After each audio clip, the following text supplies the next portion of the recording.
Wild by Jack London. Chapter 1. Into the Primitive. Old longing's nomadic leap, chafing at custom's chain. Again from its brumal sleep, wakens the faring strain. Buck did not read the newspapers, or he would have known that trouble was brewing, not alone for himself, but for every dyed water dog, strong of muscle and with warm, long hair, from Puget Sound to San Diego, because men, groping in the Arctic darkness, had found a yellow metal, and because steamship and transportation companies were booming the find. Thousands of men were rushing into the Northland. These men wanted dogs, and the dogs they wanted were heavy dogs, with strong muscles by which to toil, and furry coats to protect them from the frost. Buck lived at a big house in the sun, kissed to Santa Clara Valley. Judge Miller's place, it was called. It stood back from the road, as hidden among the trees, through which glimpses could be caught of the wide, cool veranda that ran around its four sides. The house was approached by gravel driveways which wound about through wide, spreading lawns and under the interlacing boughs of tall poplars. At the rear things were on even a more spacious scale than at the front. There were great stables where a dozen grooms and boys held forth, rows of vine-clad servants' cottages, an endless and orderly array of outhouses, long grape arbors, green pastures, orchards, and berry patches. Then there was the pumping plant for the artesian well, and the big cement tank where Judge Miller's boys took their morning plunge and kept cool in the hot afternoon. And over this great demesne Buck rolled. Here he was born, and here he had lived the 4 years of his life. It was true, there were other dogs. There could not but be other dogs on so vast a place, but they did not count. They came and went, resided in the populous kennels, or lived obscurely in the recesses of the house after the fashion of Toots, the Japanese pug, or Lissabel, the Mexican hairless, strange creatures that rarely put nose out of doors or set foot to ground. On the other hand, there were the fox terriers, a score of them at least, who yelped fearful promises at Toots and Sable, looking out of the windows at them, and protected by a legion of housemaids armed with brooms and mops. But Buck was neither house, dog, nor kennel dog. The whole realm was his. He plunged into the swimming tank, or went hunting with the judge's sons. He escorted Molly and Alice, the judge's daughters, on long twilight or early morning rambles. On wintry nights, he lay at the judge's feet before the roaring library fire. He carried the judge's grandsons on his back, or rolled them in the grass, and guarded their footsteps through wild adventures down to the fountain in the stable yard, and even beyond, where the paddocks were and the berry patches. Among the terriers he stalked imperiously, and Toots and Sable he utterly ignored, for he was king. King over all creeping, crawling, flying things of Judge Miller's place, humans included. His father, Elmo, a huge St. Bernard, had been the judge's inseparable companion, and Buck bid fair to follow in the way of his father. He was not so large.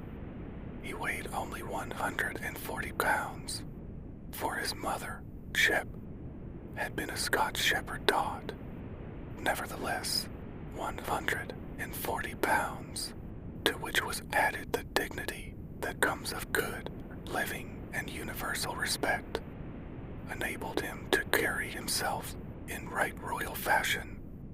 During the 4 years since his puppyhood, he had lived the life of a sated aristocrat.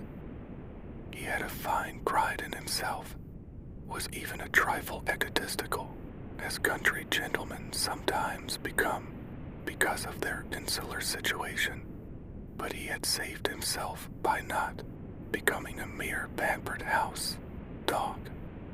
Hunting and kindred outdoor delights had kept down the fat and hardened his muscles, and to him, as to the cold, tubbing races, the love of water had been a tonic and a health preserver, and this was the manner of dog Buck was in the fall of 1897, when the Klondike strike dragged men from all the world into the frozen north. But Buck did not read the newspapers, and he did not know that Manuel, one of the gardener's helpers, was an undesirable acquaintance. Manuel had one besetting sin. He loved to play Chinese lottery. Also, in his gambling, he had one besetting weakness, faith in a system, and this made his damnation certain. For to play a system requires money, while the wages of a gardener's helper do not lap over the needs of a wife and numerous progeny. The judge was at a meeting of the Raisin Growers Association, and the boys were busy organizing an athletic club. On the memorable night of Manuel's treachery, no one saw him and Buck go off through the orchard on what Buck imagined was merely a stroll, and with the exception of a solitary man, no one saw them arrive at the little flag station known as College Park. This man talked with Manuel, and money chinked between them. "You might wrap up the goods before you deliver, Moon," the stranger said gruffly, and Manuel doubled a piece of stout rope around Buck's neck under the collar. "Twist it, and you'll choke. Plenty," said Manuel, and the stranger grunted a ready affirmative. Buck had accepted the rope with quiet dignity. To be sure, it was an unwanted performance, but he had learned to trust in men he knew, and to give them credit for a wisdom that outreached his own. But when the ends of the rope were placed in the stranger's hands, he crawled menacingly. He had merely intimated his displeasure, in his pride believing that to intimate was to command. But to his surprise, the rope tightened around his neck, shutting off his breath. In quick rage, he sprang at the man, who met him halfway, grappled him close by the throat, and with a deft twist threw him over on his back. Then the rope tightened mercilessly, while Buck struggled in a fury, his tongue lolling out of his mouth and his great chest panting futilely. Never in all his life had he been so vilely treated, and never in all his life had he been so angry. But his strength ebbed, his eyes glazed, and he knew nothing when the train was flagged and the two men threw him into the baggage car. The next he knew, he was dimly aware that his tongue was hurting and that he was being jolted along in some kind of a conveyance. The hoarse shriek of a locomotive whistling a crossing told him where he was.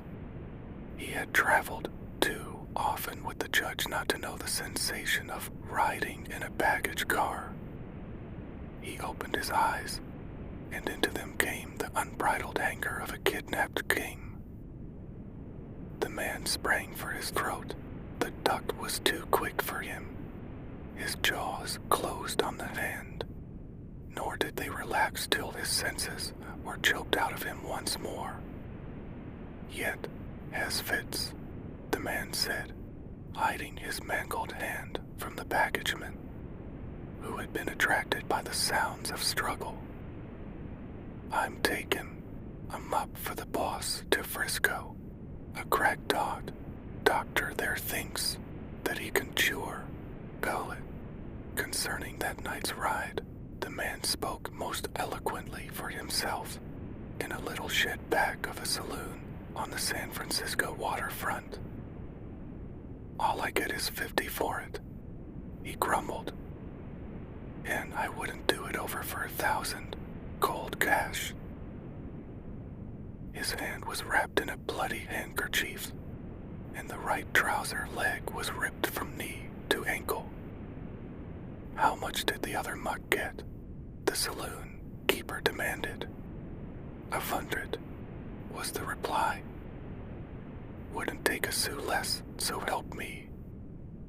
That makes 150, the saloon keeper calculated.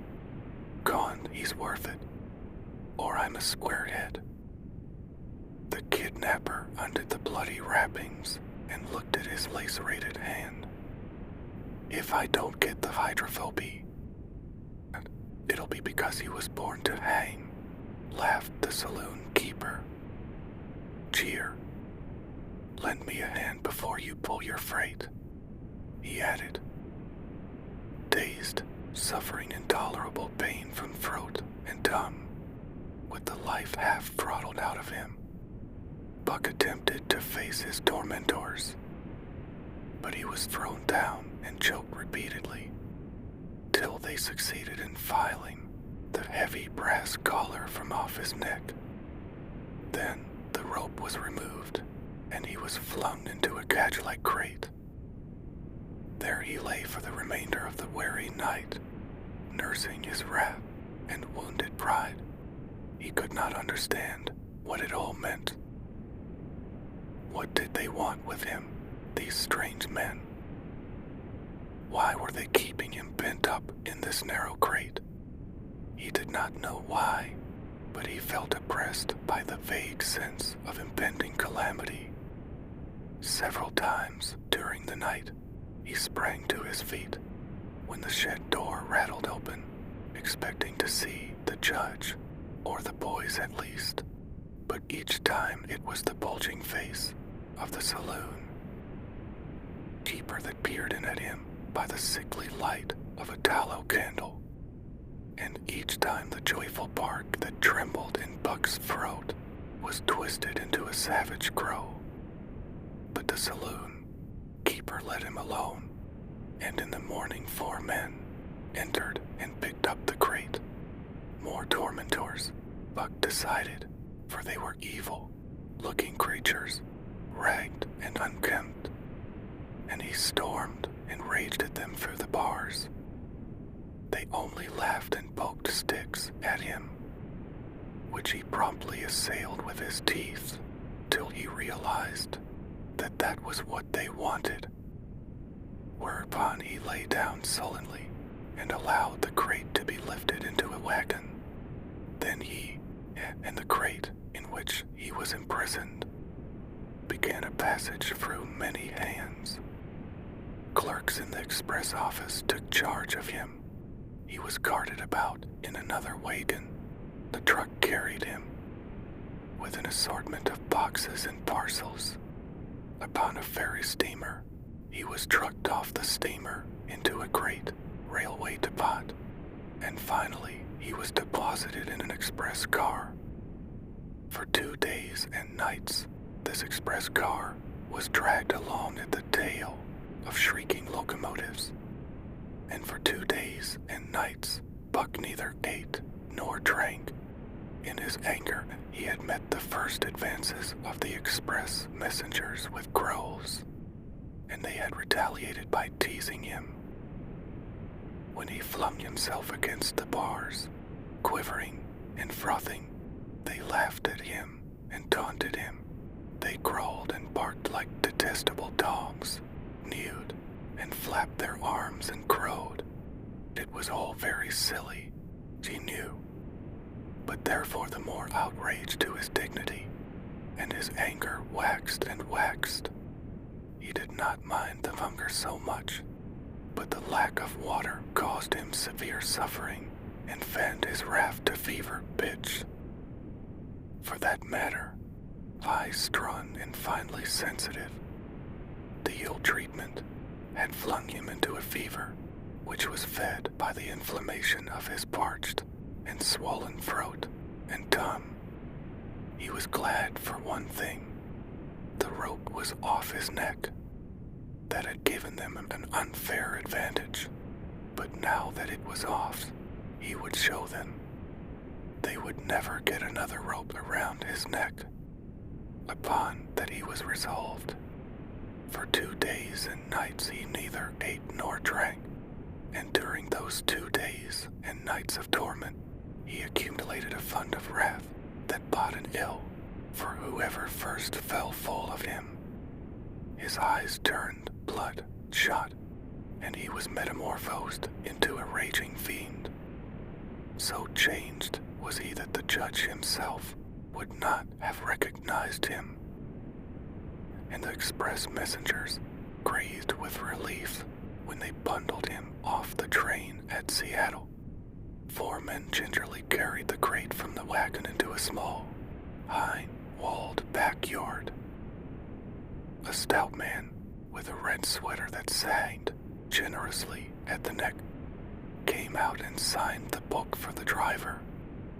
That was the man, Buck divined, the next tormentor, and he hurled himself savagely against the bars. The man smiled grimly and brought a hatchet and a club. "You ain't going to take him out now?" the driver asked. "Sure," the man replied, driving the hatchet into the crate for a pry. There was an instantaneous scattering of the 4 men who had carried it in, and from safe perches on top the wall, they prepared to watch the performance. Buck rushed at the splintering wood, sinking his teeth into it, searching and wrestling with it. Wherever the hatchet fell on the outside, he was there on the inside, snarling and growling, as furiously anxious to get out as the man in the red sweater was calmly intent on getting him out. "No, you red-eyed devil," he said, when he had made an opening sufficient for the passage of Buck's body. At the same time, he dropped the hatchet and shifted the club to his right hand, and Buck was truly a red-eyed devil as he drew himself together for the spring, hair bristling, mouth foaming, a mad glitter in his blood-shot eyes. Straight at the man he launched his 140 pounds of fury, surcharged with the pent passion of 2 days and nights. In midair, just as his jaws were about to close on the man, he received a shock that checked his body and brought his teeth together. With an agonizing clip, he whirled over, fetching the ground on his back and side. He had never been struck by a club in his life, and did not understand. With a snarl that was part bark and more scream, he was again on his feet and launched into the air. And again the shock came, and he was brought crushingly to the ground. This time he was aware that it was the club, but his madness knew no caution. 12 times he charged, and as often the club broke the charge and smashed him down. After a particularly fierce blow, he crawled to his feet, too dazed to rush. He staggered limply about, the blood flowing from nose and mouth and ears, his beautiful coat sprayed and flecked with bloody slaver. Then the man advanced and deliberately dealt him a frightful blow on the nose. All the pain he had endured was as nothing compared with the exquisite agony of this. With a roar that was almost lion-like in its ferocity, he again hurled himself at the man. But the man, shifting the club from right to left, coolly caught him by the underjaw, at the same time wrenching downward and backward. Buck described a complete circle in the air and half of another, then crashed to the ground on his head and chest. For the last time he rushed. The man struck the shrewd blow he had purposely withheld for so long, and Buck crumpled up and went down, knocked utterly senseless. He's no slouch at dog, Breachin'. That's what I say. One of the men on the wall cried enthusiastically. Druther break cayuses any day, and twice on Sundays, was the reply of the driver as he climbed on the wagon and started the horses. Buck's senses came back to him, but not his strength. He lay where he had fallen, and from there he watched the man in the red sweater.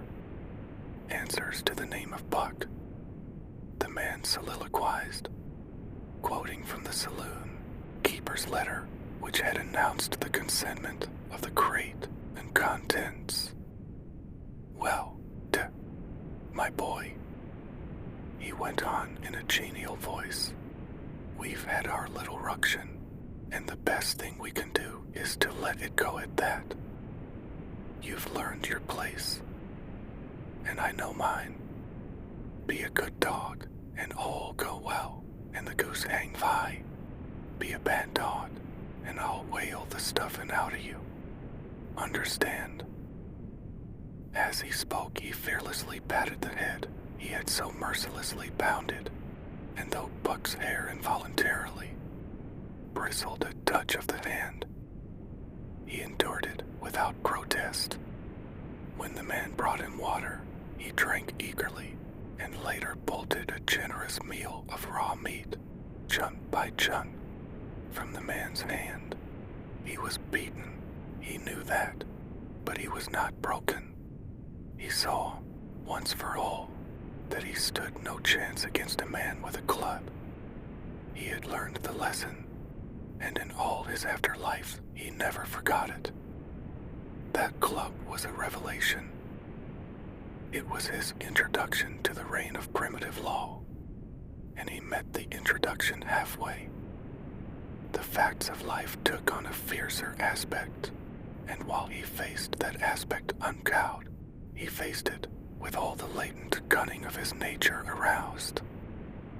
As the days went by, other dogs came, in crates, and at the ends of ropes, some docilely, and some raging and roaring as he had come, and, one and all, he watched them pass under the dominion of the man in the red sweater. Again and again, as he looked at each brutal performance, the lesson was driven home to Buck. A man with a club was a lawgiver, a master to be obeyed, though not necessarily conciliated. Of this last Buck was never guilty, though he did see beaten dogs that fawned upon the man, and wagged their tails, and licked his hand. Also he saw one dog that would neither conciliate nor obey, finally killed in the struggle for mastery. Now and again men came, strangers, who talked excitedly, wheedlingly, and in all kinds of fashions to the man in the red sweater. And at such times that money passed between them, the strangers took one or more of the dogs away with them. Buck wondered where they went, for they never came back, but the fear of the future was strong upon him, and he was glad each time when he was not selected. Yet his time came, in the end, in the form of a little weazened man who spat broken English and many strange and uncouth exclamations which Buck could not understand secrete him. He cried when his eyes lit upon Buck, "Dat one damn bully dog. Hey, Helmok, 300, and a present at that," was the prompt reply of the man in the red sweater. "And seem, it's government money. You ain't got no kick coming. Ain't barreled. Geralt grinned. Considering that the price of dogs had been boomed skyward by the unwanted demand, it was not an unfair sum for so fine an animal. The Canadian government would be no loser, nor would its dispatches travel the slower. Geralt knew dogs, and when he looked at Buck, he knew that he was 1 in 1,000. 1 in 10,000, he commented mentally. Buck saw money pass between them, and was not surprised when Curly, a good-natured Newfoundland, and he were led away by the little weazened man. That was the last he saw of the man in the red sweater, and as Curly and he looked at receding Seattle from the deck of the Narwhal, it was the last he saw of the warm Southland. Curly and he were taken below by Geralt and turned over to a black-faced giant called Francois. Geralt was a French, Canadian, and swarthy, but Francois was a French, Canadian half-breed and twice as swarthy. They were a new kind of men to Buck, and of which he was destined to see many more. And while he developed no affection for them, he nonetheless grew honestly to respect them. He speedily learned that Geralt and France always were fair men, calm and impartial in administering justice, and too wise in the way of dogs to be fooled by dogs. In the tween decks of the Narwhal, Buck and Curly joined 2 other dogs. One of them was a bait, Snow, white fellow from Spitzbergen, who had been brought away by a whaling captain, and who had later accompanied a geological survey into the Barrens. He was friendly, in a treacherous sort of way, smiling into one's face, the while he meditated some underhand trick, as, for instance, when he stole from Buck's food at the first meal. As Buck sprang to punish him, the lash of Franz Oz's wood sang through the air, reaching the culprit first, and nothing remained to Buck but to recover the bone. That was fair of Francois, he decided, and the half-breed began his rise in Buck's estimation. The other dog made no advances, nor received any. Also, he did not attempt to steal from the newcomers. He was a gloomy, morose fellow, and he showed Curly plainly that all he desired was to be left alone, and further, that there would be trouble if he were not left alone. Dave, he was called, and he ate and slept, or yawned between times, and took interest in nothing, not even when the Elgil Narwhal crossed Queen, Charlotte Sound, and rolled and pitched and bucked like a thing possessed. When Buck and Curly grew excited, half wild with fear, he raised his head as though annoyed, favored them with an incurious glance, yawned, and went to sleep again. Day and night the ship throbbed to the tireless pulse of the propeller, and though one day was very like another, it was apparent to Buck that the weather was steadily growing colder. At last, one morning, the propeller was quiet, and the Narwhal was pervaded with an atmosphere of excitement. He felt it, as did the other dogs, and knew that a change was at hand. Francois leashed them and brought them on deck. At the first step upon the cold surface, Buck's feet sank into a white, mushy something very like mud. He sprang back with a snort. More of this white stuff was falling through the air. He shook himself, but more of it fell upon him. He sniffed it curiously, then licked some up on his tongue. It bit like fire, and the next instant was gone. This puzzled him. He tried it again, with the same result. The onlookers laughed uproariously, and he felt ashamed. He knew not why, for it was his first snow. Chapter 2. The Law of Club and Fang. Buck's first day on the Daya beach was like a nightmare. Every hour was filled with shock and surprise. He had been suddenly jerked from the vart of civilization and flung into the vart of things primordial. No, lazy, sun-kissed life was this, with nothing to do but loaf and be bored. Here was neither peace, no rest, nor a moment's safety. All was confusion and action, and every moment life and limb were in peril.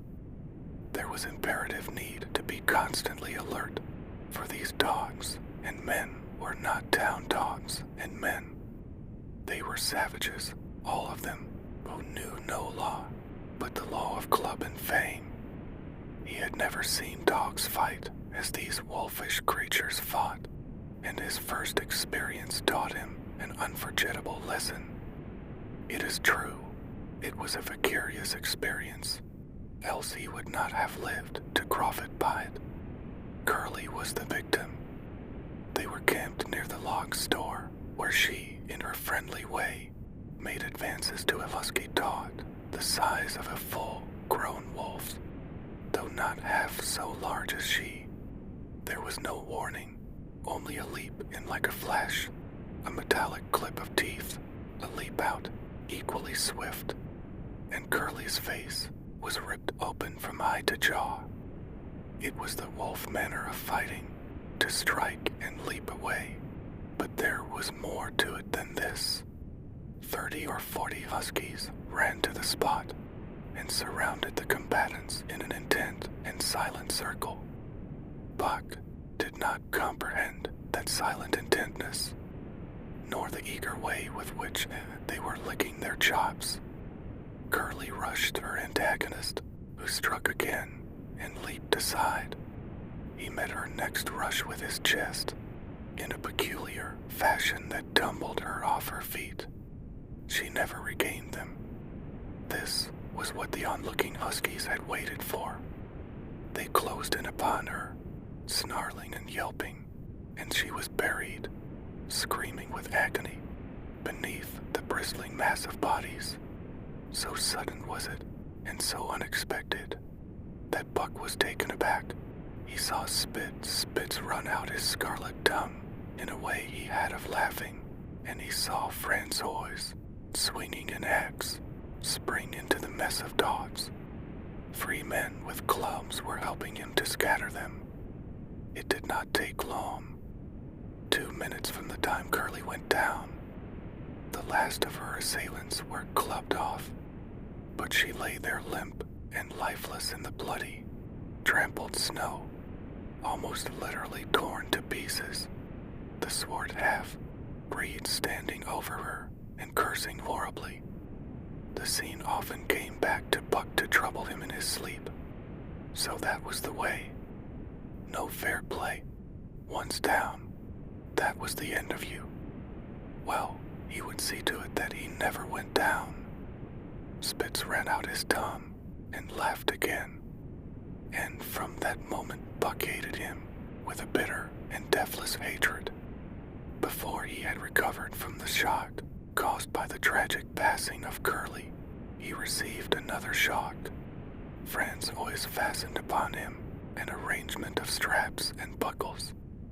It was a harness, such as he had seen the grooms put on the horses at home.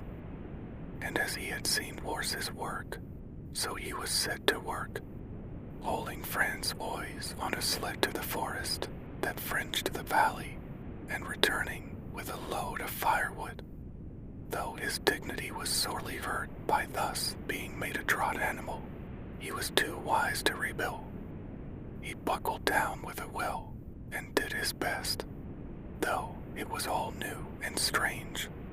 Francois was stern, demanding instant obedience, and by virtue of his whip receiving instant obedience, while Dave, who was an experienced wheeler, nipped Buck's hind quarters whenever he was in error. Spitz was the leader, likewise experienced, and while he could not always get it bucked, he growled sharp reproof now and again, or cunningly threw his weight in the traces to jerk Buck into the way he should go. Buck learned easily, and under the combined tuition of his two mates and friends, always made remarkable progress. Ere they returned to camp, he knew enough to stop at, no, to go ahead at mush, to swing wide on the bends, and to keep clear of the wheeler when the loaded sleds shot downhill at their heels. T-Ree there, good dongs, Francois told Barrels, Dad Buck, heem pull lack hell. I titch heem quick as anything.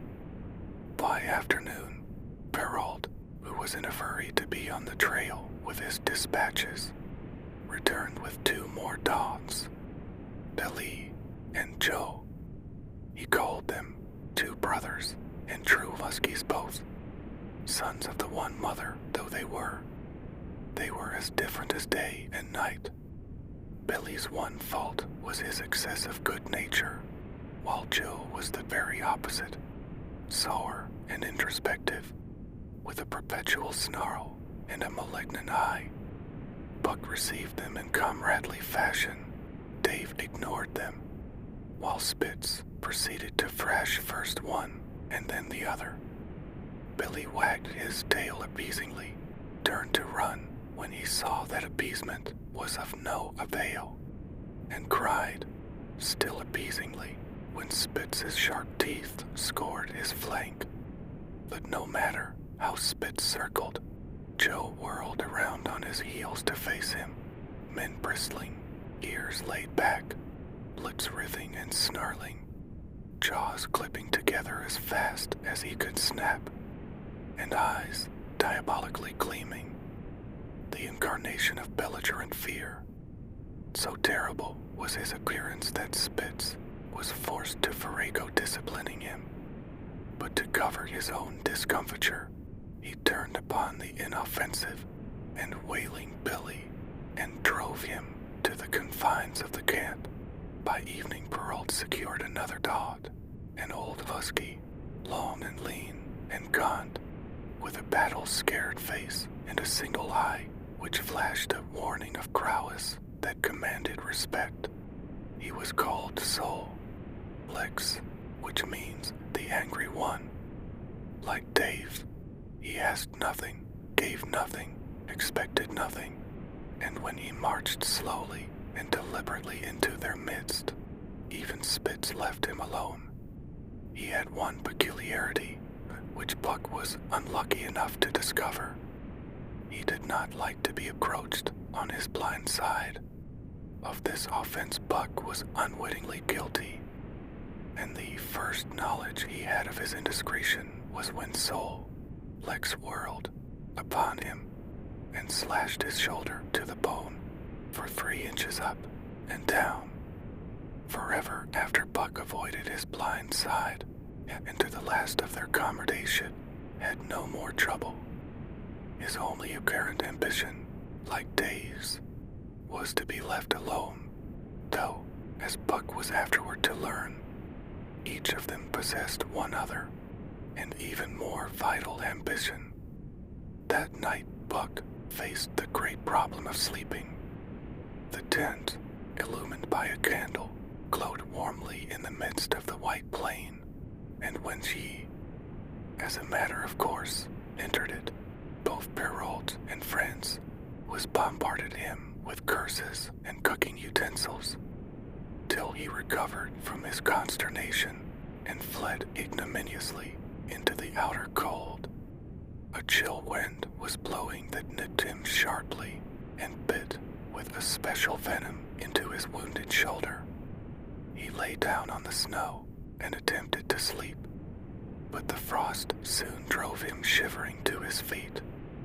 Miserable and disconsolate, he wandered about among the many tents, only to find that one place was as cold as another. Here and there savage dogs rushed upon him, but he bristled his neck, hair, and snarled, for he was learning fast, and they let him go his way unmolested. Finally, an idea came to him. He would return and see how his own team mates were making out. To his astonishment, they had disappeared. Again he wandered about through the great camp, looking for them, and again he returned. Were they in the tent? No, that could not be, else he would not have been driven out. Then where could they possibly be? With drooping tail and shivering body, very forlorn indeed, he aimlessly circled the tent. Suddenly the snow gave way beneath his forelegs, and he sank down. Something wriggled under his feet. He sprang back, bristling and snarling, fearful of the unseen and unknown. But a friendly little yelp reassured him, and he went back to investigate. A whiff of warm air ascended to his nostrils, and there, curled up under the snow in a snug ball, lay Billy. He whined placatingly, squirmed, and wriggled to show his goodwill and intentions, and even ventured, as a bribe for peace, to lick Buck's face with his warm, wet tongue. Another lesson. So that was the way they did it. Buck confidently selected a spot, and with much fuss and waste effort proceeded to dig a hole for himself. In a trice the heat from his body filled the confined space, and he was asleep. The day had been long and arduous, and he slept soundly and comfortably, though he crawled and barked and wrestled with bad dreams. Nor did he open his eyes till roused by the noises of the waking camp. At first he did not know where he was. It had snowed during the night, and he was completely buried. The snow walls pressed him on every side, and a great surge of fear swept through him. The fear of the wild thing for the trap. It was a token that he was harking back through his own life to the lives of his forebears, for he was a civilized dog, an unduly civilized dog, and of his own experience knew no trap, and so could not of himself fear it. The muscles of his whole body contracted, spasmodically and instinctively. The hair on his neck and shoulders stood on end, and with a ferocious snarl, he bounded straight up into the blinding day, the snow flying about him in a flashing cloud. Ere he landed on his feet, he saw the white camp spread out before him, and knew where he was, and remembered all that had passed from the time he went for a stroll with Menuel to the hole he had dug for himself the night before. A shout from France was hailed his appearance. Would I say? The dog driver cried to Perrault. Dead Buck for sure learned Greek as anything. Perrault nodded gravely. As courier for the Canadian government, bearing important dispatches, he was anxious to secure the best dogs, and he was particularly gladdened by the possession of Buck. 3 more huskies were added to the team inside an hour, making a total of 9, and before another quarter of an hour had passed, they were in harness and swinging up the trail toward the Diakinon. Buck was glad to be gone, and though the work was hard, he found he did not particularly despise it. He was surprised at the eagerness which animated the full team, and which was communicated to him, but still more surprising was the change wrought in Dave and Sol Lex. They were new dogs, utterly transformed by the harness. All passiveness and unconcern had dropped from them. They were alert and active, anxious that the work should go well, and fiercely irritable with whatever, by delay or confusion, retarded that work. The toil of the traces seemed the supreme expression of their being, and all that they lived for, and the only thing in which they took delight. Dave was wheeler or sled dog. Pulling in front of him was Buck. Then came Soul, Lex. The rest of the team was strung out at head, single file, to the leader, which position was filled by Spitz. Buck had been purposely placed between Dave and Soul, Lex so that he might receive instruction. Apt scholar that he was, they were equally apt teachers, never allowing him to linger long in error, and enforcing their teaching with their sharp teeth. Dave was fair and very wise. He never nipped Buck without cause, and he never failed to nip him when he stood in need of it. As Francois's whip backed him up, Buck found it to be cheaper to mend his ways than to retaliate. Once, during a brief halt, when he got tangled in the traces and delayed the start, both Dave and Soul, Lex flew at him and administered a sound trouncing. The resulting tangle was even worse, but Buck took good care to keep the traces clear thereafter, and ere the day was done, so well had he mastered his work, his mates about ceased nagging him. Francois's whip snapped less frequently, and Perrault even honored Buck by lifting up his feet and carefully examining them. It was a far day's run, up the Canyon, through Sheep Camp, past the scales and the timber line, across glaciers and snowdrifts hundreds of feet deep, and over the great Chilkoot Divide, which stands between the salt water and the fresh and guards forbiddingly the sad and lonely north. They made good time down the chain of lakes which fills the craters of extinct volcanoes, and late that night pulled into this huge camp at the head of Lake Bennett, where thousands of gold seekers were building boats against the break up of the ice in the spring. Buck made his fall in the snow and slept the sleep of the exhausted, but all too early was routed out in the cold darkness and harnessed with his mates to the sled. That day they made 40 miles, the trail being packed, but the next day, and for many days to follow, they broke their own trail, worked harder, and made poorer time. As a rule, Perrault traveled ahead of the team, packing the snow with webbed shoes to make it easier for them. Francois, guiding the sled at the G-pole, sometimes exchanged places with him, but not often. Perrault was in a hurry, and he prided himself on his knowledge of ice, which knowledge was indispensable, for the fall ice was very thin, and where there was swift water, there was no ice at all. Day after day, for days unending, Buck toiled in the traces. Always, they broke camp in the dark, and the first gray of dawn found them, hitting the trail with fresh miles reeled off behind them. And always they pitched camp after dark, eating their bit of fish and crawling to sleep into the snow. Buck was ravenous. The pound and a half of sun, dried salmon, which was his ration for each day, seemed to go nowhere. He never had enough, and suffered from perpetual hunger pangs.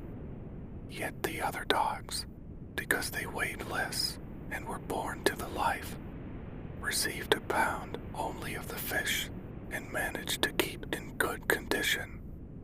He swiftly lost the fastidiousness which had characterized his old life.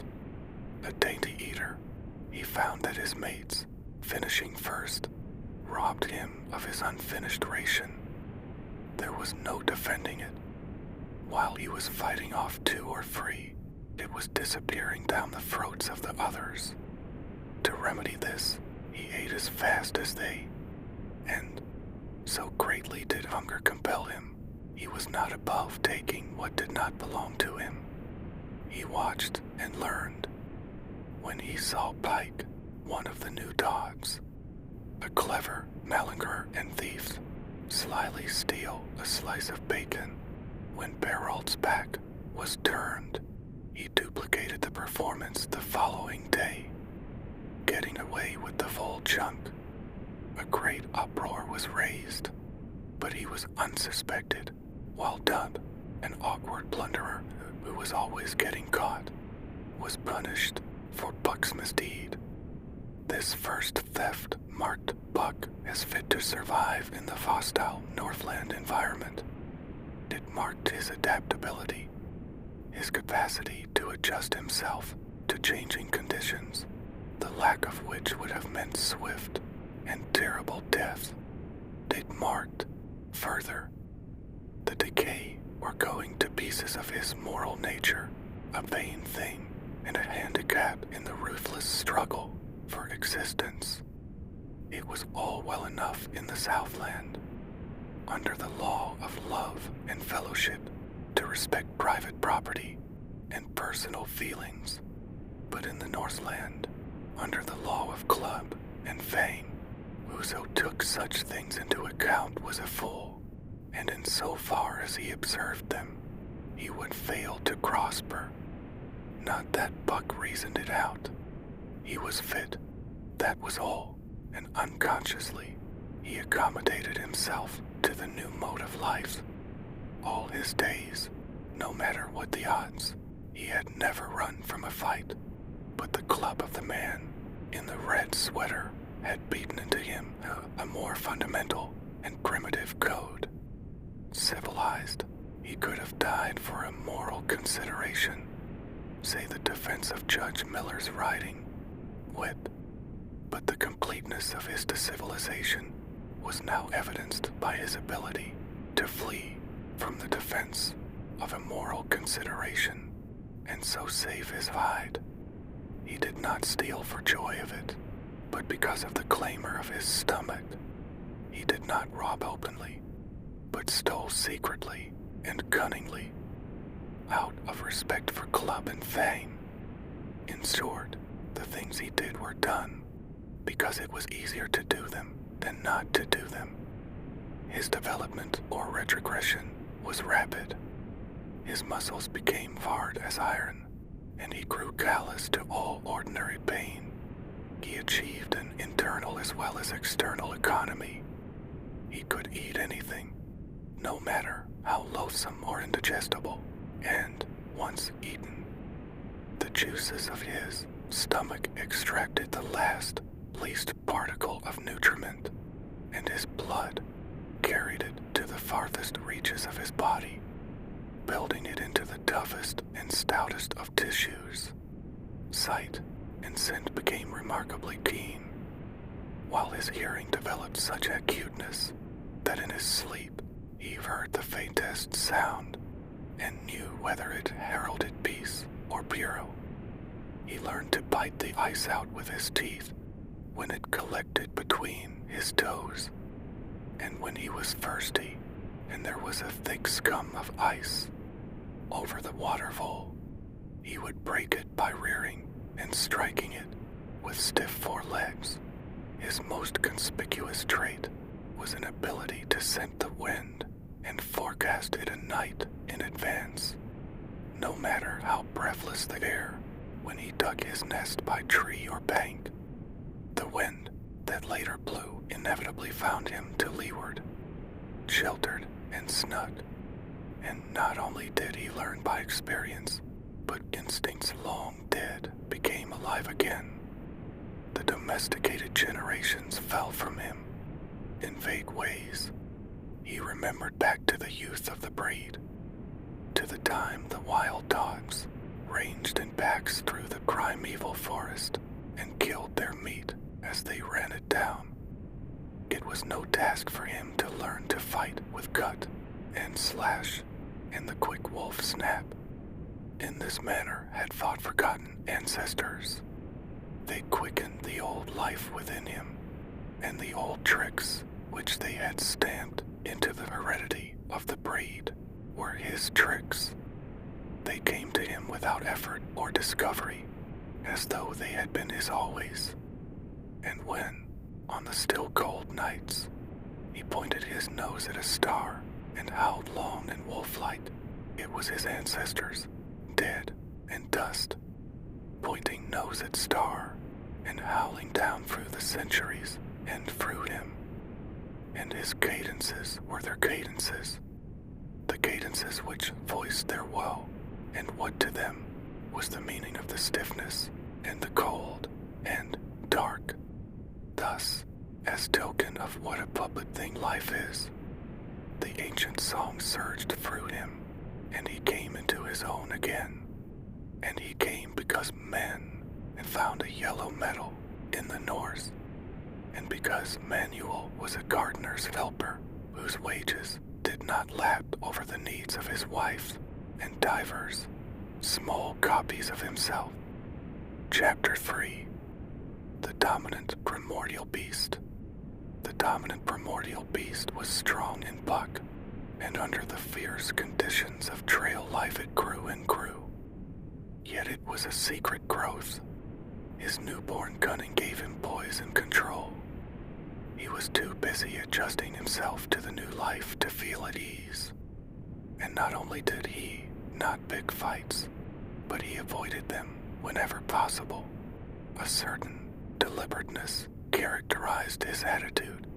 He was not prone to rashness and precipitate action, and in the bitter hatred between him and Spitz, he betrayed no impatience, shunned all offensive acts. On the other hand, possibly because he divined in Buck a dangerous rival, Spitz never lost an opportunity of showing his teeth.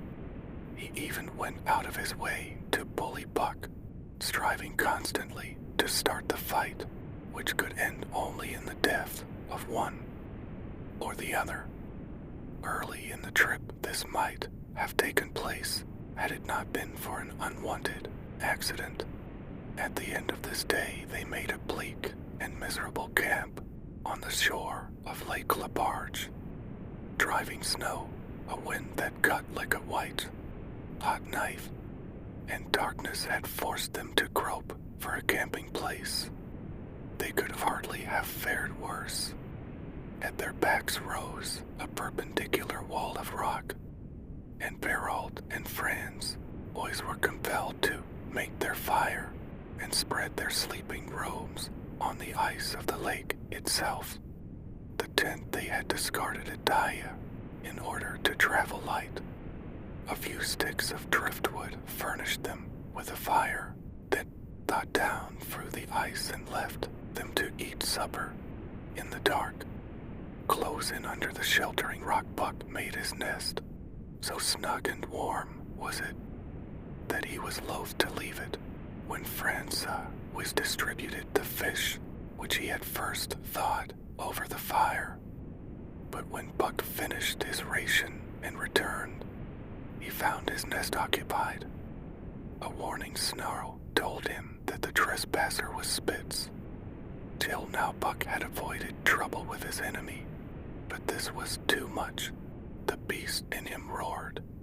He sprang upon Spitz with a fury which surprised them both, and Spitz particularly, for his full experience with Buck had gone to teach him that his rival was an unusually timid dog who managed to hold his own only because of his great weight and size.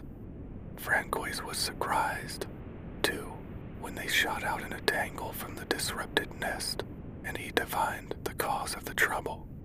They up. Ah, he cried to Buck. Jivet to him, by gar, jivet to Yoon, the dirty teeth. A Spitz was equally willing. He was crying with sheer rage and eagerness as he circled back and forth for a chance to spring in. Buck was no less eager and no less cautious, as he likewise circled back and forth for the advantage. But it was then that the unexpected happened, the thing which projected their struggle for supremacy far into the future, past many a weary mile of trail and toil. An oath from Pearl, the resounding impact of a club upon a bony frame, and a shrill yelp of pain heralded the breaking forth of pandemonium. The camp was suddenly discovered to be alive with skulking furry forms. Starving huskies, 4 or 5 score of them, who had scented the camp from some Indian village. They had crept in while Buck and Spitz were fighting, and when the 2 men sprang among them with stout clubs, they showed their teeth and fought back. They were crazed by the smell of the food. Gerald found one with head buried in the grub box. His club landed heavily on the gun ribs, and the grub box was capsized on the ground. On the instant, a score of the famished brutes were scrambling for the bread and bacon. The clubs fell upon them unheeded.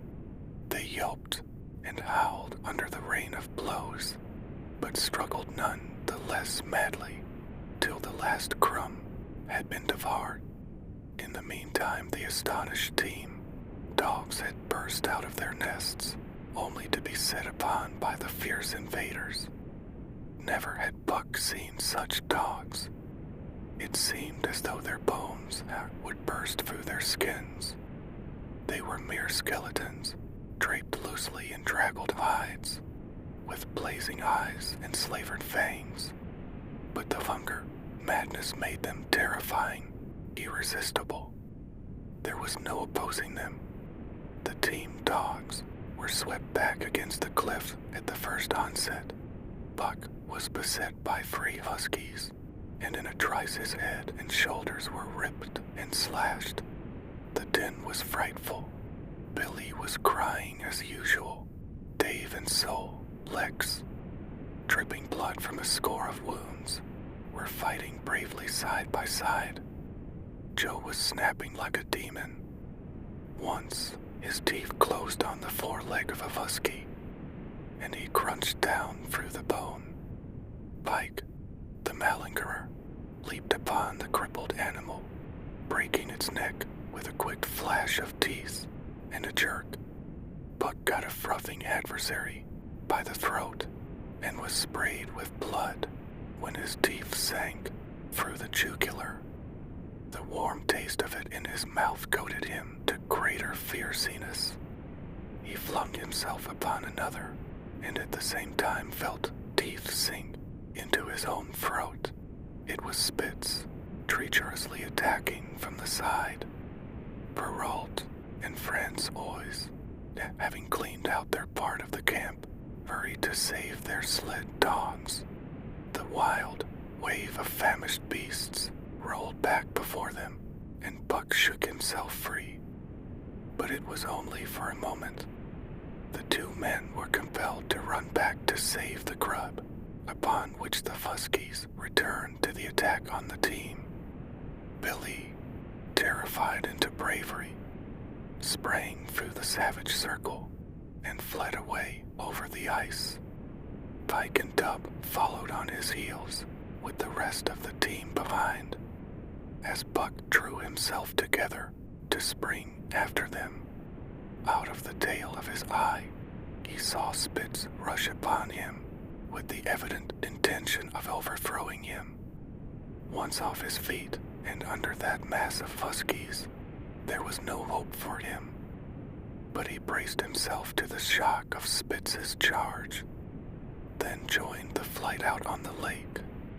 Later, the 9 team dogs gathered together and sought shelter in the forest. Though unpursued, they were in a sorry plight. There was not one who was not wounded in 4 or 5 places, while some were wounded grievously. Dub was badly injured in a hind leg. Dolly, the last husky added to the team at Daya, had a badly torn throat. Joe had lost an eye, while Billy, the good-natured, with an ear chewed and rent to ribbons, cried and whimpered throughout the night. At daybreak they limped wearily back to camp to find the marauders gone and the 2 men in bad tempers. Fully half their grub supply was gone. the huskies had chewed through the sled lashings and canvas coverings. In fact, nothing, no matter how remotely eatable, had escaped them.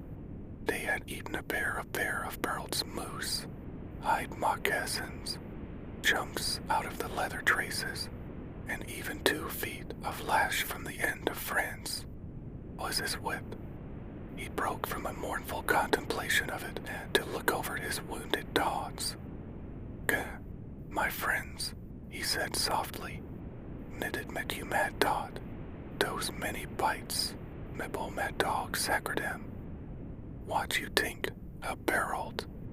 The courier shook his head dubiously.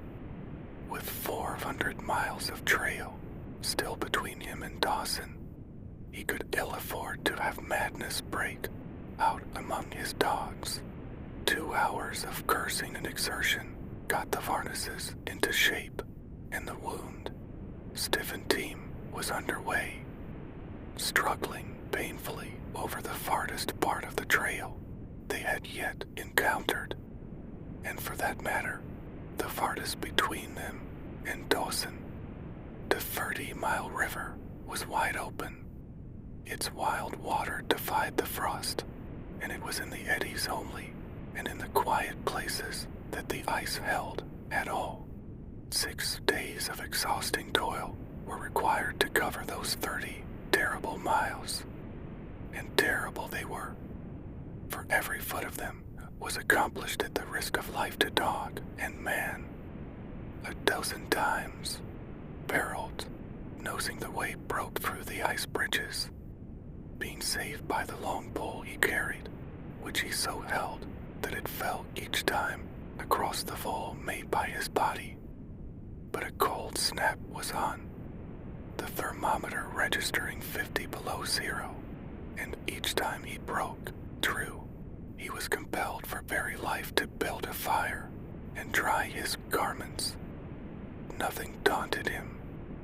It was because nothing daunted him that he had been chosen for government courier. He took all manner of risks, resolutely thrusting his little weazened face into the frost and struggling on from dim dawn to dark. He skirted the frowning shores on rim ice that bent and crackled underfoot, and upon which they dared not halt. Once the sled broke through, with Dave and Buck, and they were half frozen and all but drowned by the time they were dragged out.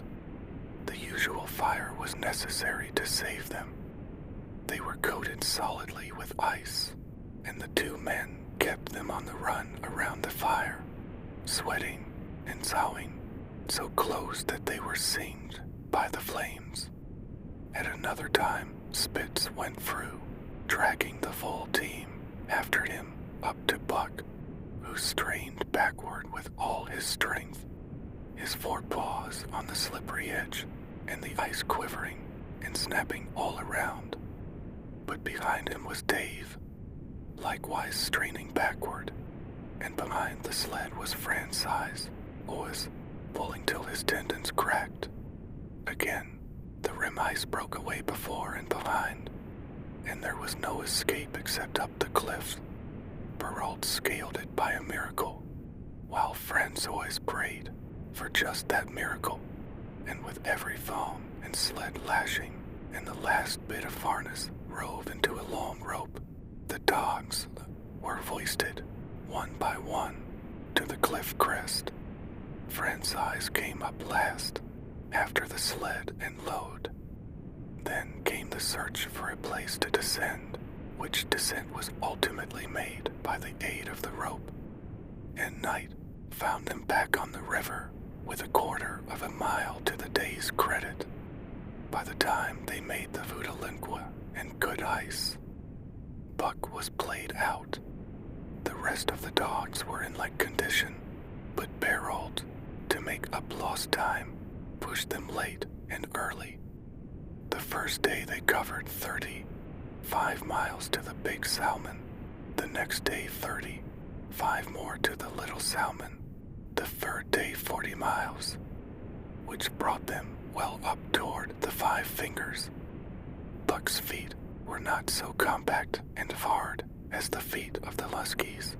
His head softened during the many generations since the day his last wild ancestor was tamed by a cave dweller or riverman.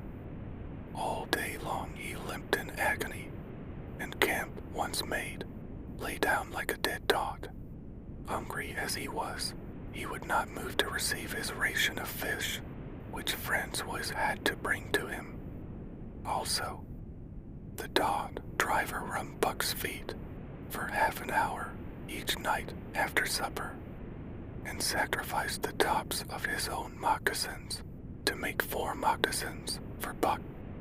This was a great relief, and Buck caused even the weazened face of Harold to twist itself into a grin one morning, when friends always forgot the moccasins, and Buck lay on his back, his 4 feet waving appealingly in the air, and refused to budge without them. Later his feet grew hard to the trail, and the worn-out foot cheer was thrown away. At the belly one morning, as they were harnessing up, Dolly, who had never been conspicuous for anything, went suddenly mad. She announced her condition by a long, heartbreaking wolf howl that sent every dog bristling with fear, then sprang straight for Buck. He had never seen a dog go mad, nor did he have any reason to fear madness, yet he knew that here was for her, and fled away from it in a panic. Straight away he raced, with Dolly, panting and frothing, one leap behind, nor could she gain on him, so great was his terror, nor could he leave her, so great was her madness. He plunged through the wooded breast of the island, flew down to the lower end, crossed a back channel filled with rough ice to another island, gained a third island, curved back to the main river, and in desperation started to cross it. And all the time, though he did not look, he could hear her snarling just one leap behind. Francois called to him 1/4 of a mile away, and he doubled back, still one leap ahead, gasping painfully for air and putting all his faith in that Francois would save him.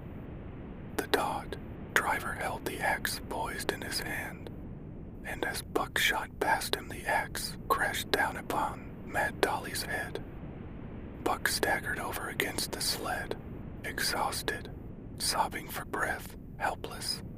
This was Spitz's opportunity. He sprang upon Buck, and twice his teeth sank into his unresisting foe, and ripped and tore the flesh to the bone. Then Francois's lash descended, and Buck had the satisfaction of watching Spitz receive the worst whipping as yet administered to any of the teams. "One devil, dat Spitz," remarked Harold. "Some damn day him kill dat Buck." "Dat and Buck 2 devils," was Francois's rejoinder. "LD damn, I watch dat Buck, I know for sure. Listen, some damn fine day him get mad like hell, and then him chew dat Spitz all up in, spit him out onto snow. Sure, I know." From then on it was war between them. Spitz, as lead dog and acknowledged master of the team, felt his supremacy threatened by this strange Southland dog. And strange Buck was to him, for of the many Southland dogs he had known, not one had shown up worthily in camp and on trail.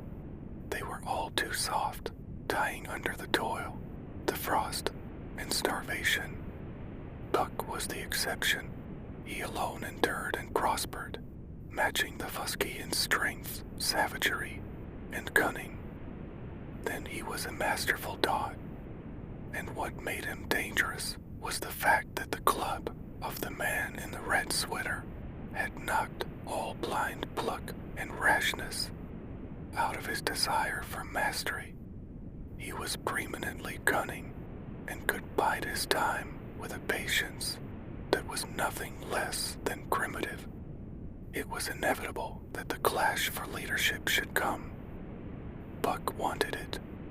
He wanted it because it was his nature, because he had been gripped tight by that nameless, incomprehensible pride of the trail and trace, that pride which holds dogs in the toil to the last gasp, which lures them to die joyfully in the harness and breaks their hearts if they are cut out of the harness. This was the pride of Dave as wheel dog, of soul, Lex as he pulled with all his strength, the pride that laid hold of them at break of camp, transforming them from sour and sullen brutes into straining, eager, ambitious creatures, the pride that spurred them on all day and dropped them at pitch of camp at night, letting them fall back into gloomy unrest and uncontent. This was the pride that bore up Spitz and made him thrash the sled. Dogs who blundered and shirked in the traces or hid away at harness, uptime in the morning. Likewise, it was this pride that made him fear Buck as a possible lead dog. And this was Buck's pride, too. He openly threatened the other's leadership.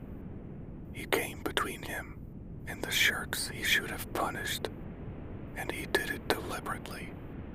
One night there was a heavy snowfall, and in the morning Pike, the malingerer, did not appear. He was securely hidden in his nest under a foot of snow. Friends always called him and sought him in vain. Spitz was wild with wrath. He raged through the camp, smelling and digging in every likely place, snarling so frightfully that Pike heard and shivered in his hiding place. But when he was at last unearthed, and Spitz flew at him to punish him, Buck flew, with equal rage in between. So unexpected was it, and so shrewdly managed, that Spitz was hurled backward and off his feet. Pike, who had been trembling abjectly, took heart at this open mutiny, and sprang upon his overthrown leader. Buck, to whom fair play was a forgotten code, likewise sprang upon Spitz. But Francois, chuckling at the incident while unserving in the administration of justice, brought his lash down upon Buck with all his might. This failed to drive Buck from his prostrate rival, and the butt of the whip was brought into play, as, stunned by the blow, Buck was knocked backward and the lash laid upon him again and again, while Spitz soundly punished the many times offending Pike. In the days that followed, as Dawson grew closer and closer, Buck still continued to interfere between Spitz and the culprits, but he did it craftily. When Francois was not around, with the covered mutiny of Buck, a general insubordination sprang up and increased. Dave and Soul, Lex were unaffected, but the rest of the team went from bad to worse. Things no longer went right. There was continual bickering and jangling. Trouble was always afoot, and at the bottom of it was Buck. He kept friends always busy. For the dog, Driver was in constant apprehension of the life and death struggle between the two, which he knew must take place sooner or later. And on more than one night, the sounds of quarreling and strife among the other dogs turned him out of his sleeping robe, fearful that Buck and Spitz were headed. But the opportunity did not present itself, and they pulled into Dawson one dreary afternoon, with the great fight still to come. Here were many men and countless dogs, and Buck found them all at work. It seemed the ordained order of things that dogs should work. All day they swung up and down the main street in long teams, and in the night their jingling bells still went by. They hauled cattle cabin logs and firewood, freighted up to the mines, and did all manner of work that horses did in the Santa Clara Valley. Here and there Buck met Southland dogs, but in the main they were the wild wolf husky breed. Every night, regularly, at 9, at 12, at 3, they lifted a nocturnal psalm, a weird and eerie chant in which it was Buck's delight to join. With the aurora borealis flaming coldly overhead, or the stars leaping in the frost dance, and the land numb and frozen under its ball of snow, this song of the Huskies might have been the defiance of life, only it was pitched in minor key, with long, drawn wailings and half sobs, and was more the pleading of life, the articulate travail of existence. It was an old song, old as the breed itself, one of the first psalms of the younger world in a day when psalms were sad. It was invested with the woe of unnumbered generations, this plate by which Buck was so strangely stirred. When he moaned and sobbed, it was with the pain of living that was of old the pain of his wild fathers, and the fear and mystery of the cold and dark that was to them fear and mystery, and that he should be stirred by it marked the completeness with which he harked back through the ages of fire and ruth to the raw beginnings of life in the howling ages. 7 days from the time they pulled into Dawson, they dropped down the steep bank by the barracks to the Yukon Trail and pulled for Daya and salt water. Perrault was carrying dispatches, if anything more urgent than those he had brought in. Also, the travel pride had gripped him, and he purposed to make the record trip of the year. Several things favored him in this. The week's rest had recuperated the dogs and put them in thorough trim. The trail they had broken into the country was backed hard by later journeyers, and further, the police had arranged in 2 or 3 places deposits of grub for dog and man, and he was traveling light. They made 60 Mile, which is a 50-mile run, on the first day, and the second day saw them booming up the Yukon well on their way to Belly. But such splendid running was achieved not without great trouble and vexation on the part of Francois. The insidious revolt led by Buck had destroyed the solidarity of the team. It no longer was as one dog leaping in the traces. The encouragement Buck gave the rebels led them into all kinds of petty misdemeanors. No more was Spitz a leader, greatly to be feared. The old all departed, and they grew equal to challenging his authority. Pike robbed him of half a fish one night, and gulped it down under the protection of Buck. Another night Dub and Joe fought Spitz and made him farrago the punishment they deserved. And even Billy, the good-natured, was less good-natured, and whined not half so placatingly as in former days. Buck never came near Spitz without snarling and bristling menacingly. In fact, his conduct approached that of a bully, and he was given to swaggering up and down before Spitz's very nose. The breaking down of discipline likewise affected the dogs in their relations with one another.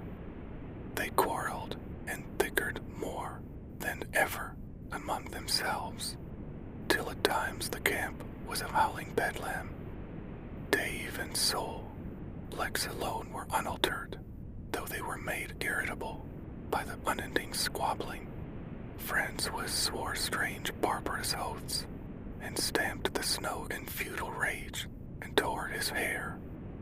His lash was always singing among the dogs, but it was of small avail. Directly his back was turned they were at it again. He backed up Spitz with his whip, while Buck backed up the remainder of the team. Franz always knew he was behind all the trouble, and Buck knew he knew. But Buck was too clever ever again to be caught red-handed. He worked faithfully in the harness, for the toil had become a delight to him.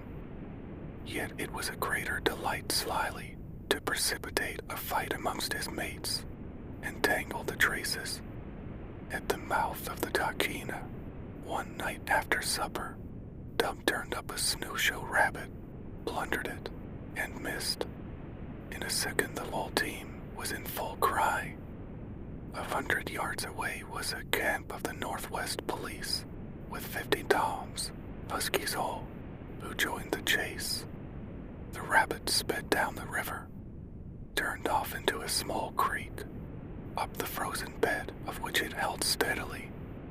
It ran lightly on the surface of the snow, while the dogs ploughed through by main strength. Buck led the pack, 60 strong, around bend after bend, but he could not gain. He lay down low to the race, whining eagerly, his splendid body flashing forward, leap by leap, in the wan white moonlight, and leap by leap, like some pale frost wraith, the snowshoe rabbit flashed on ahead. All that stirring of old instincts which at stated periods drives men come out from the sounding cities to forest and plain to kill things by chemically propelled leaden pellets. The bloodlust, the joy to kill. All this was Buck's, only it was infinitely more intimate. He was ranging at the head of the pack, running the wild thing down, the living meat, to kill with his own teeth and wash his muzzle to the eyes in warm blood. There is an ecstasy that marks the summit of life, and beyond which life cannot rise. And such is the paradox of living.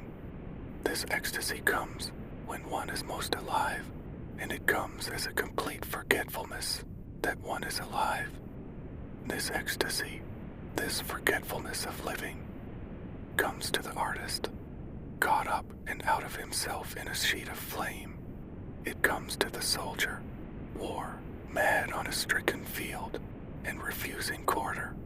And it came to Buck, leading the pack, sounding the old wolf cry, straining after the food that was alive and that fled swiftly before him through the moonlight. He was sounding the deeps of his nature, and of the parts of his nature that were deeper than he, going back into the womb of time. He was mastered by the sheer surging of life, the tidal wave of being, the perfect joy of each separate muscle, joint, and sinew, in that it was everything that was not death, that it was aglow and rampant, expressing itself in movement, flying exultantly under the stars and over the face of dead matter that did not move. But Spitz, cold and calculating, even in his supreme moods, left the pack and cut across a narrow neck of land where the creek made a long bend around. Buck did not know of this, and as he rounded the bend, the frost wraith of a rabbit still flitting before him, he saw another and larger frost wraith leap from the overhanging bank into the immediate path of the rabbit. It was Spitz. The rabbit could not turn, and as the white teeth broke its back in midair, shrieked as loudly as a stricken man may shriek. At sound of this, the cry of life plunging down from life's apex in the grip of death, the full pack at Buck's heels raised a hell's chorus of delight. Buck did not cry out. He did not check himself, but drove in upon Spitz, shoulder to shoulder, so far that he missed the throat. They rolled over and over in the powdery snow. Spitz gained his feet almost as though he had not been overthrown, slashing Buck down the shoulder and leaping clear. Twice his teeth clicked together, like the steel jaws of a trap as he backed away for better footing, with lean and lifting lips that writhed and snarled. In a flash, Buck knew it. The time had come. It was to the death. As they circled about, snarling, ears laid back, keenly watchful for the advantage, the scene came to Buck with a sense of familiarity. He seemed to remember it all. The white woods, and earth and moonlight, and the thrill of battle. Over the whiteness and silence brooded a ghostly calm. There was not the faintest whisper of air. Nothing moved, not a leaf quivered. The visible breaths of the dogs rising slowly and lingering in the frosty air. They had made short work of the snowshoe rabbit, these dogs that were ill, tamed wolves, and they were now drawn up in an expectant circle. They, too, were silent, their eyes only gleaming, and their breaths drifting slowly upward. To Buck it was nothing new or strange, this scene of old time.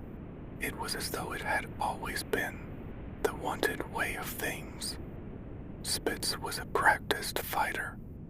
From Spitzbergen through the Arctic and across Canada and the Barrens, he had held his own with all manner of dogs and achieved a mastery over them.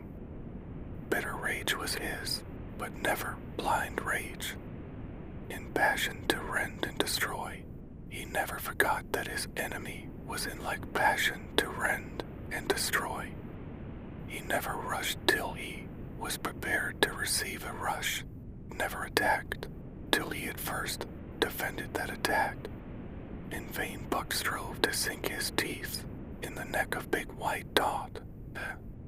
Wherever his fangs struck for the softer flesh, they were countered by the fangs of Spitz.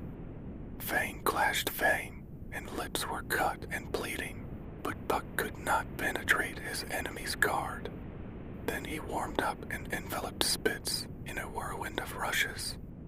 Time and time again he tried for the snow, white throat, where life bubbled near to the surface, and each time and every time Spitz slashed him and got away. Then Buck took to rushing, as though for the throat, when, suddenly drawing back his head and curving in from the side, he would drive his shoulder at the shoulder of Spitz as a ram by which to overthrow him. But instead, Buck's shoulder was slashed down each time as Spitz leaped lightly away. Spitz was untouched, while Buck was streaming with blood and panting hard. The fight was growing desperate, and all the while the silent and wolfish circle waited to finish off whichever dog went down. As Buck grew winded, Spitz took to rushing, and he kept him staggering for footing. Once Buck went over, and the whole circle of 60 dogs started up, but he recovered himself almost in mid-air, and the circle sank down again and waited. But Buck possessed a quality that made for greatness, imagination. He fought by instinct, but he could fight by head as well. He rushed, as though attempting the old shoulder trick, but at the last instant swept low to the snow, and him. His teeth closed on Spitz's left foreleg. There was a crunch of breaking bone, and the white dog faced him on 3 legs. Thrice he tried to knock him over, then repeated the trick and broke the right foreleg. Despite the pain and helplessness, Spitz struggled madly to keep up. He saw the silent circle with gleaming eyes, lolling tongues, and silvery breaths drifting upward, closing in upon him as he had seen similar circles close in upon beaten antagonists in the past. Only this time, he was the one who was beaten. There was no hope for him. Buck was inexorable. Mercy was a thing reserved for gentler climes. He man ouvred for the final rush. The circle had tightened till he could feel the breaths of the huskies on his flanks. He could see them, beyond Spitz and to either side, half crouching for the spring, their eyes fixed upon him. A pause seemed to fall. Every animal was motionless, as though turned to stone. Only Spitz quivered and bristled as he staggered back and forth, snarling with horrible menace, as though to frighten off impending death. Then Buck sprang in and out, but while he was in, shoulder had at last squarely met shoulder. The dark circle became a dot on the moon, flooded snow as Spitz disappeared from view. Buck stood and looked on, the successful champion, the dominant primordial beast who had made his kill and found it good. Chapter 4, who has won to mastership. Oh, what I say, I speak true when I say dat Buck two devils. This was Franz Oise's speech next morning when he discovered Spitz missing and Buck covered with wounds. He drew him to the fire and by its light pointed them out. Dat Spitz fight like hell, said Berold as he surveyed the gaping rips and cuts. And dat Buck fight like two hells, was Franz Oise's answer. And now we make good time. No more Spitz, no more trouble. Sure. While Pearl packed the camp outfit and loaded the sled, the dawned driver proceeded to harness the dogs. Buck trotted up to the place Spitz would have occupied as leader, but Franz Oise, not noticing him, brought Sol, Lex to the coveted position.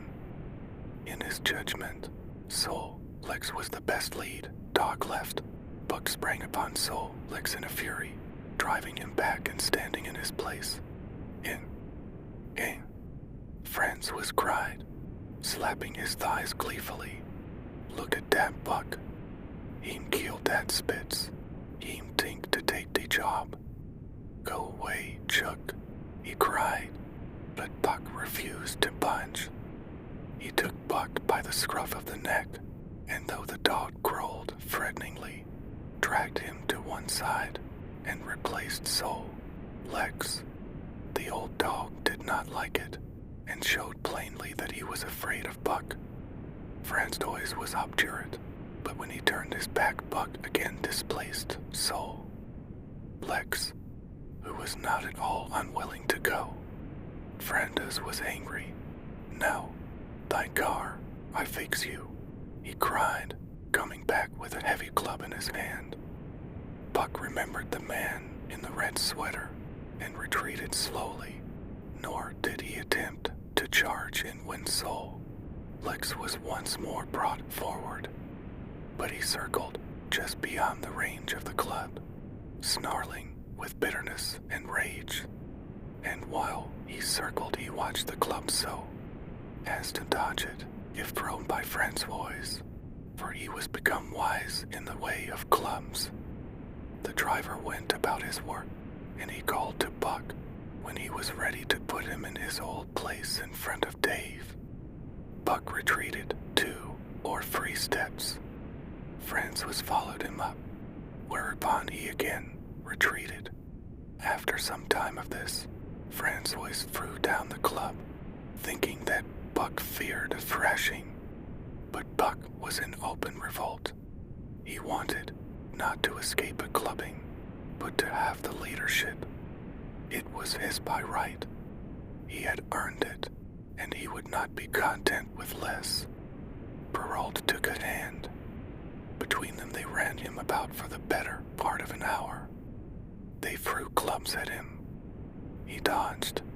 They cursed him, and his fathers and mothers before him, and all his seed to come after him down to the remotest generation, and every hair on his body and drop of blood in his veins. And he answered curse with snarl and kept out of their reach. He did not try to run away, but retreated around and around the camp, advertising plainly that when his desire was met, he would come in and be good. Francois sat down and scratched his head. Berold looked at his watch and swore. Time was flying, and they should have been on the trail an hour gone. Francois scratched his head again. He shook it and grinned sheepishly at the courier, who shrugged his shoulders in sign that they were beaten. Then Francois went up to where Sol, Lex stood, and called to Buck. Buck laughed, as dogs laugh, yet kept his distance. Francois unfastened Sol, Lex's traces, and put him back in his old place. The team stood harnessed to the sled in an unbroken line, ready for the trail. There was no place for Buck save at the front. Once more Francois called, and once more Buck laughed and kept away. T, row down to Club, Geralt commanded. Francois complied, whereupon Buck trotted in, laughing triumphantly, and swung around into position at the head of the team. His traces were fastened, the sled broken out, and with both men running they dashed out onto the river trail. Highly as the Dodd, driver had forevalued Buck with his 2 devils he found, while the day was yet young that he had undervalued.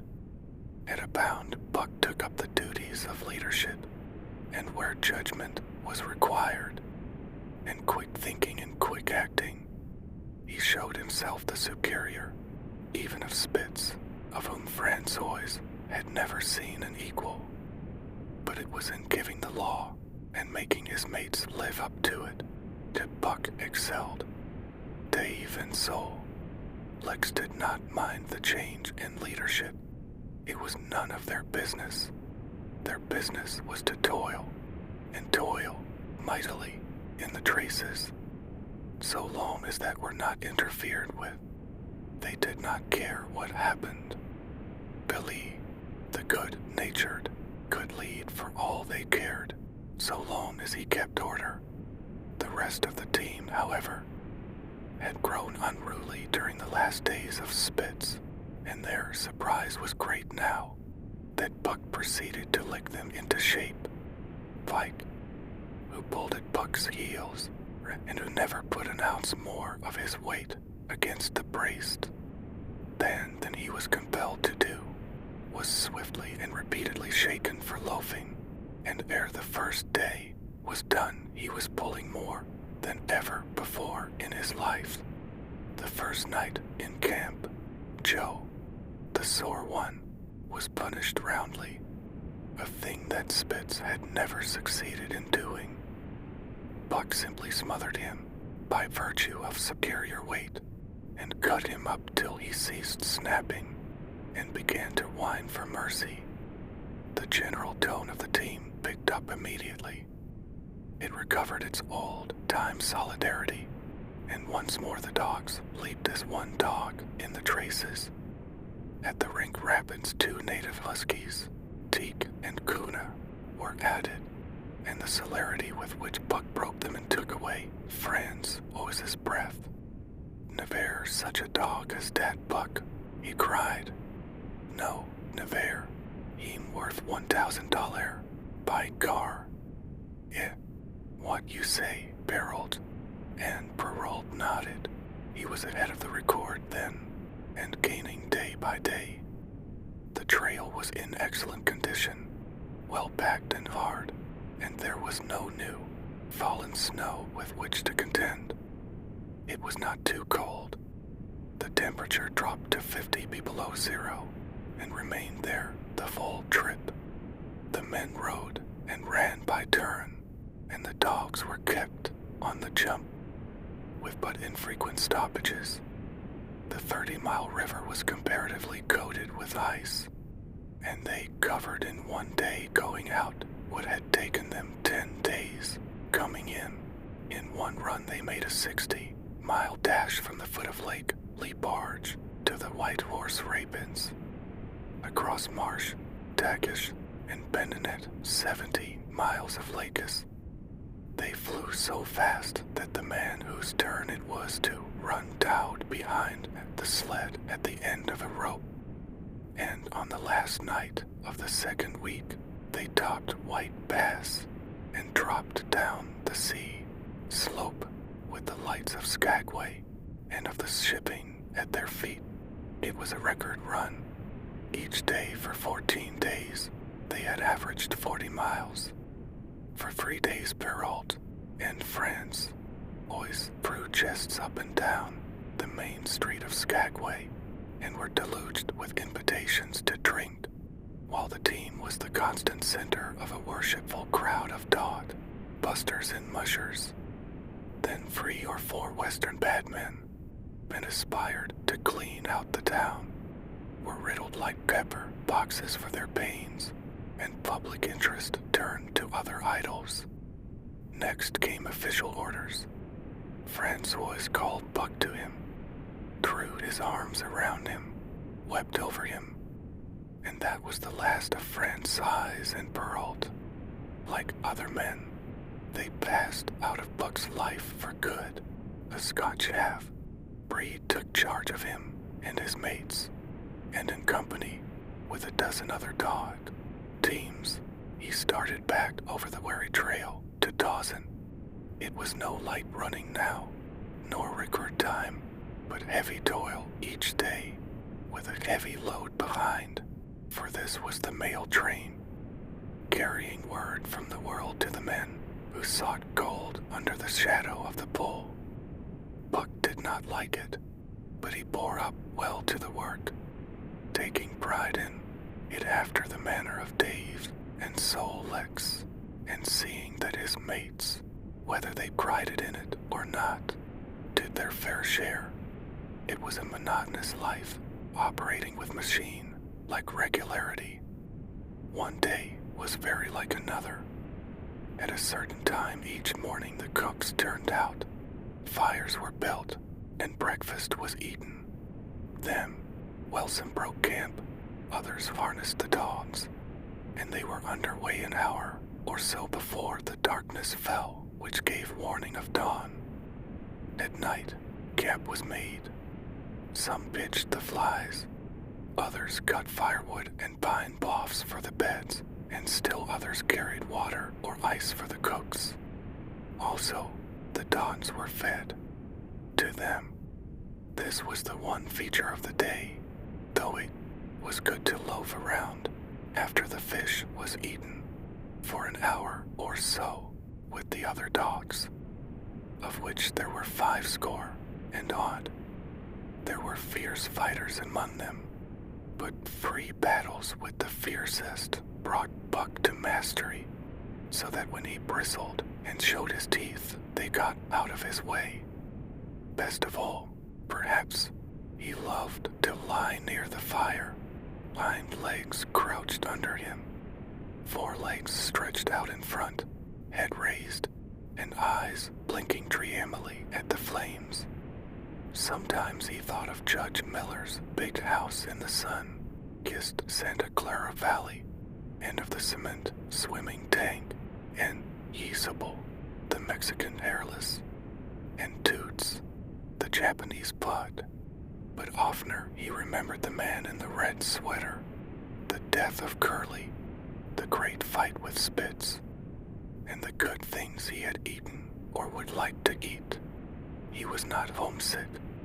The Sunland was very dim and distant, and such memories had no power over him. Far more potent were the memories of his heredity that gave things he had never seen before a seeming familiarity.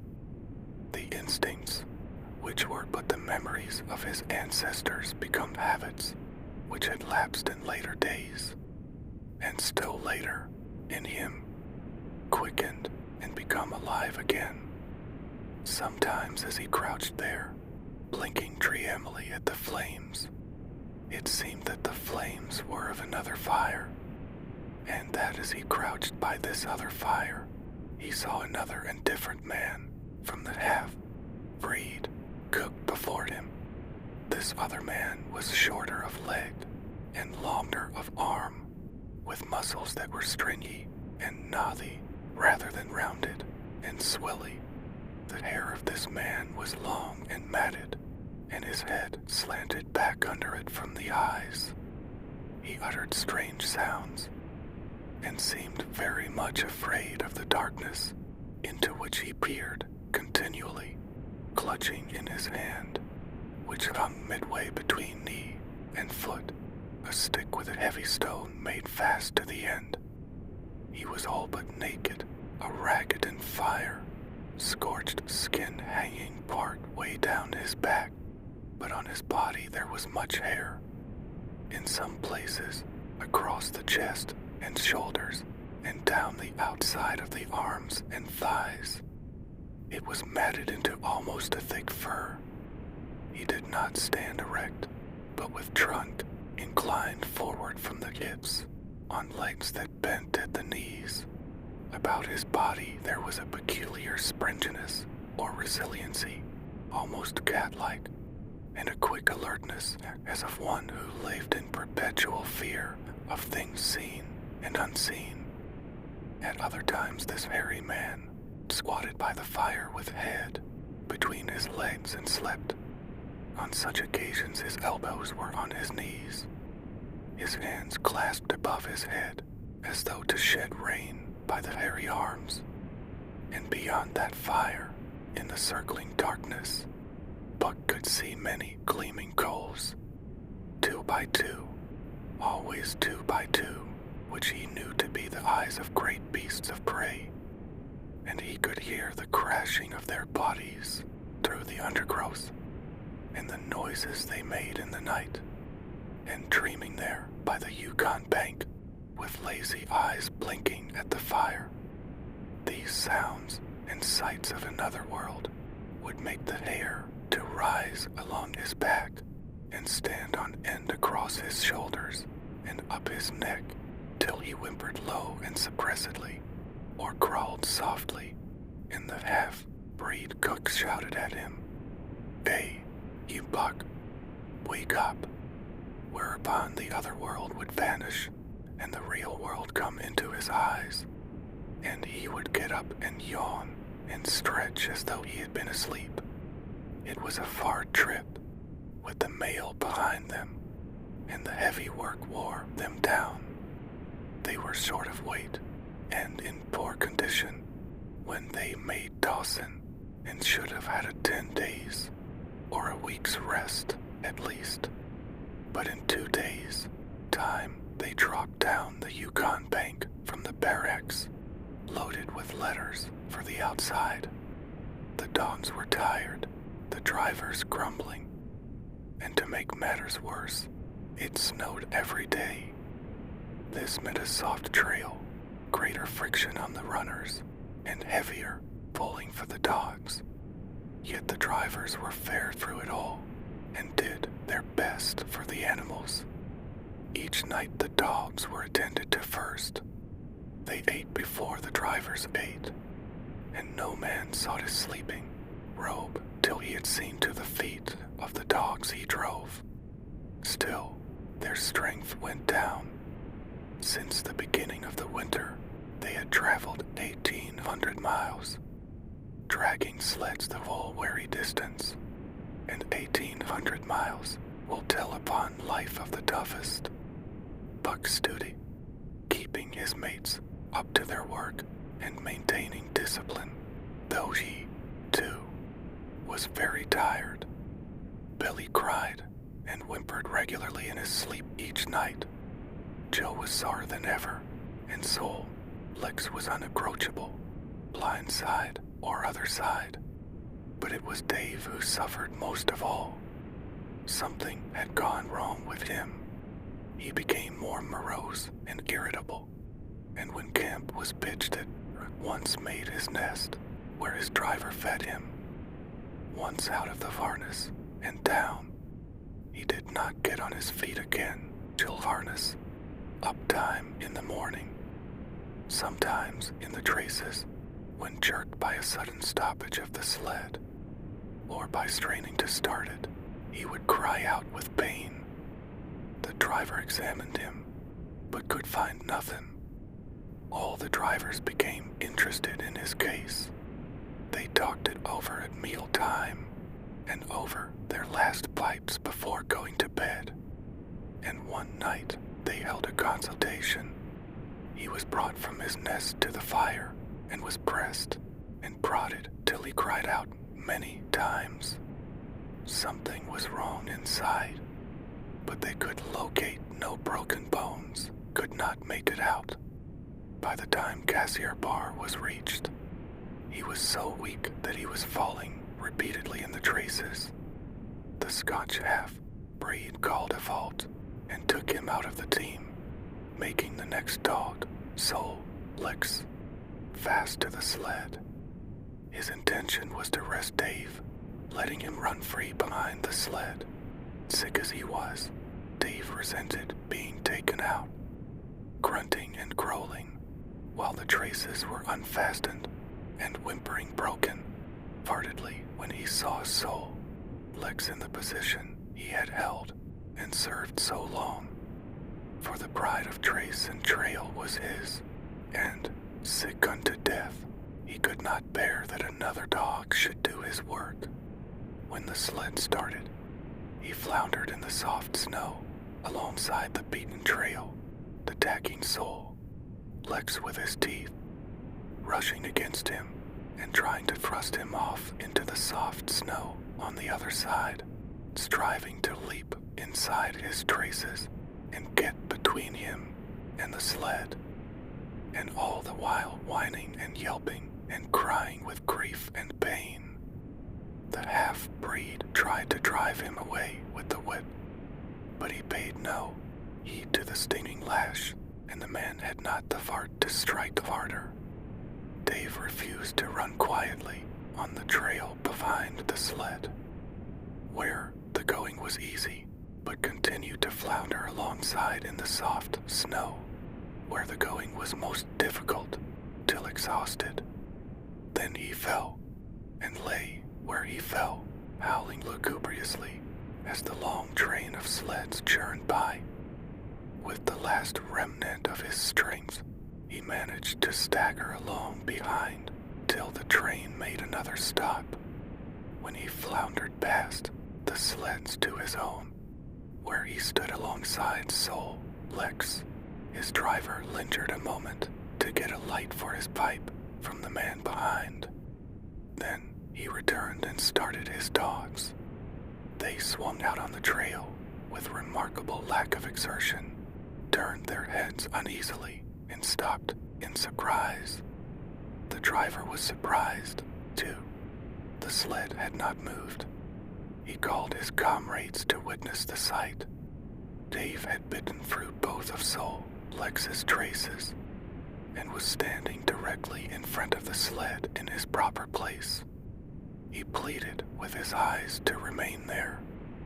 The driver was perplexed.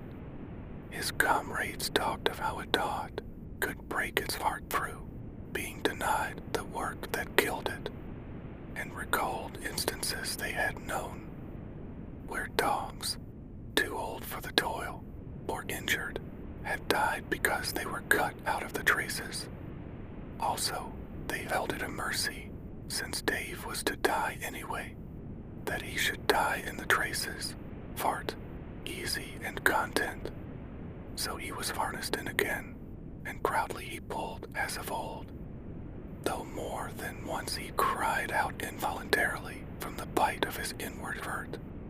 Several times he fell down and was dragged in the traces, and once the sled ran upon him so that he limped thereafter in one of his hind legs. But he held out till camp was reached, when his driver made a place for him by the fire. Morning found him too weak to travel. At harness, up time he tried to crawl to his driver. By convulsive efforts he got on his feet, staggered, and fell. Then he wormed his way forward slowly toward where the harnesses were being put on his mates. He would advance his 4 legs and drag up his body with a sort of hitching movement, when he would advance his 4 legs and hitch ahead again for a few more inches his strength left him, and the last his mates saw of him, he lay gasping in the snow and yearning toward them. But they could hear him mournfully howling till they passed out of sight behind a belt of river timber. Here the train was halted. The Scotch half-breed slowly retraced his steps to the camp they had left. The men ceased talking. A revolver shot rang out. The man came back hurriedly. The whips snapped, the bells tinkled merrily, the sleds churned along the trail. The duck knew, and every dog knew, what had taken place behind the belt of river trees. Chapter 5. The Toil of Trace and Tram. 30 days from the time it left Dawson, the saltwater mail, with Buck and his mates at the fore, arrived at Skagway. They were in a wretched state, worn out and worn down. Buck's 140 pounds had dwindled to 115. The rest of his mates, though lighter dogs, had relatively lost more weight than he. Pike, the Malinger, who, in his lifetime of deceit, had often successfully feigned a hurt lead, was now limping in earnest. So, Lex was limping, and Dub was suffering from a wrenched shoulder blade. They were all terribly footsore. No spring or rebound was left in them. Their feet fell heavily on the trail, jarring their bodies and doubling the fatigue of a day's travel.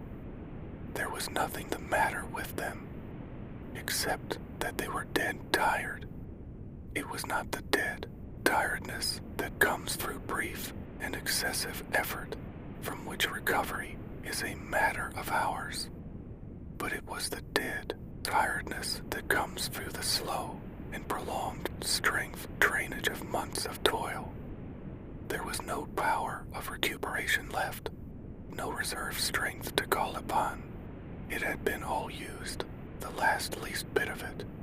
Every muscle, every fiber, every cell was tired, dead tired, and there was reason for it. In less than 5 months they had traveled 2,500 miles, during the last 1,800 of which they had had but 5 days' rest. When they arrived at Skagway, they were apparently on their last legs. They could barely keep the traces taut, and on the down grades, just managed to keep out of the way of the sled. Majan, poor sore feet. The driver encouraged them as they tottered down the main street of Skagway. "Dieses die lass. Den we get one long res. Dear, for sure. One bully long res." The drivers confidently expected a long stopover. Themselves, they had covered 1,200 miles with 2 days. Rest, and in the nature of reason and common justice, they deserved an interval of loafing. But so many were the men who had rushed into the Klondike, and so many were the sweethearts, wives, and kin that had not rushed in, that the congested mail was taking on alpine proportions. Also, there were official orders. Fresh batches of Hudson Bay dogs were to take the places of those worthless for the trail. The worthless ones were to be got rid of, and, since dogs count for little against dollars, they were to be sold. 3 days passed, by which time Buck and his mates found how really tired and weak they were. Then, on the morning of the 4th day, 2 men from the States came along and bought them, harness and all, for a song. The men addressed each other as "Come" and "Charles." Charles was a middle-aged, lightish, colored man with weak and watery eyes and a mustache that twisted fiercely and vigorously up, giving the lie to the limply drooping lip it concealed. Hall was a youngster of 19 or 20, with a big Colt's revolver and a Funting. knife strapped about him on a belt that fairly bristled with cartridges. This belt was the most salient thing about him. It advertised his colonus, a colonus sheer and inutterable. Both men were manifestly out of place, and why such as they should adventure the north is part of the mystery of things that passes understanding. Buck heard the chaffering, saw the money pass between the man and the government agent, and knew that the Scotch half-breed and the male train drivers were passing out of his life on the heels of Perrault, in Franfoys, and the others who had gone before. When driven with his mates to the new owner's camp, Buck saw a slipshod and slovenly affair, tent half-stretched, dishes unwashed, everything in disorder. Also, he saw a woman, Mercedes, the men called her. She was Charles's wife and house sister, a nice family party. Buck watched them apprehensively as they proceeded to take down the tent and load the sled. There was a great deal of effort about their manner, but no businesslike method. The tent was rolled into an awkward bundle 3 times as large as it should have been. The tin dishes were packed away unwashed. Mercedes continually fluttered in the way of her men and kept up an unbroken chattering of remonstrance and advice.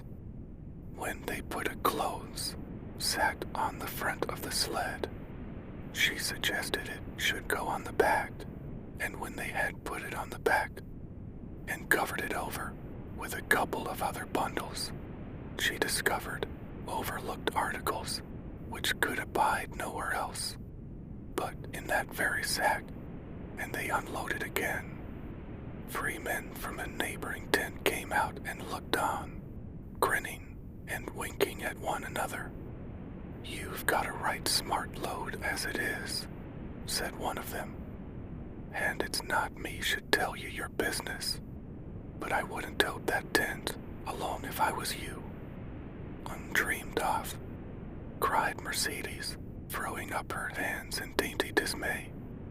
"However in the world could I manage without a tent?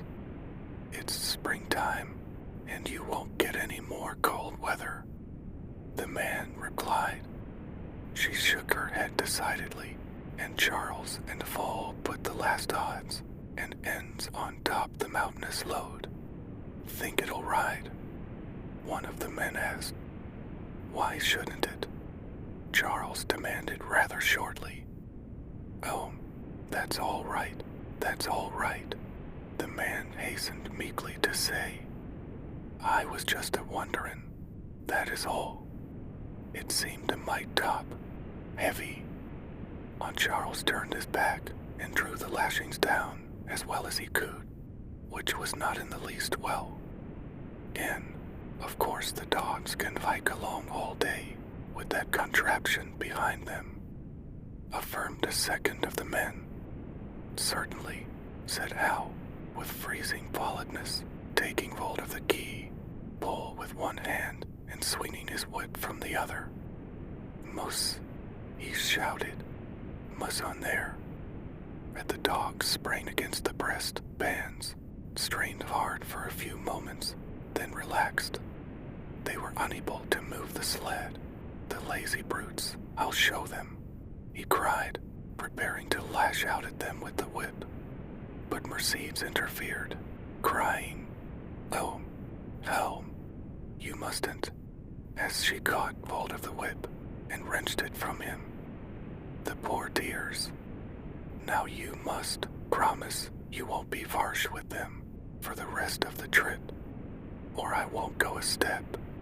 Gracious lot you know about dogs," her brother sneered, "and I wish you'd leave me alone. They're lazy, I tell you, and you've got to whip them to get anything out of them. That's their way. You ask anyone. Ask one of those men." Mercedes looked at them imploringly, untold repugnance at sight of pain, written in her pretty face.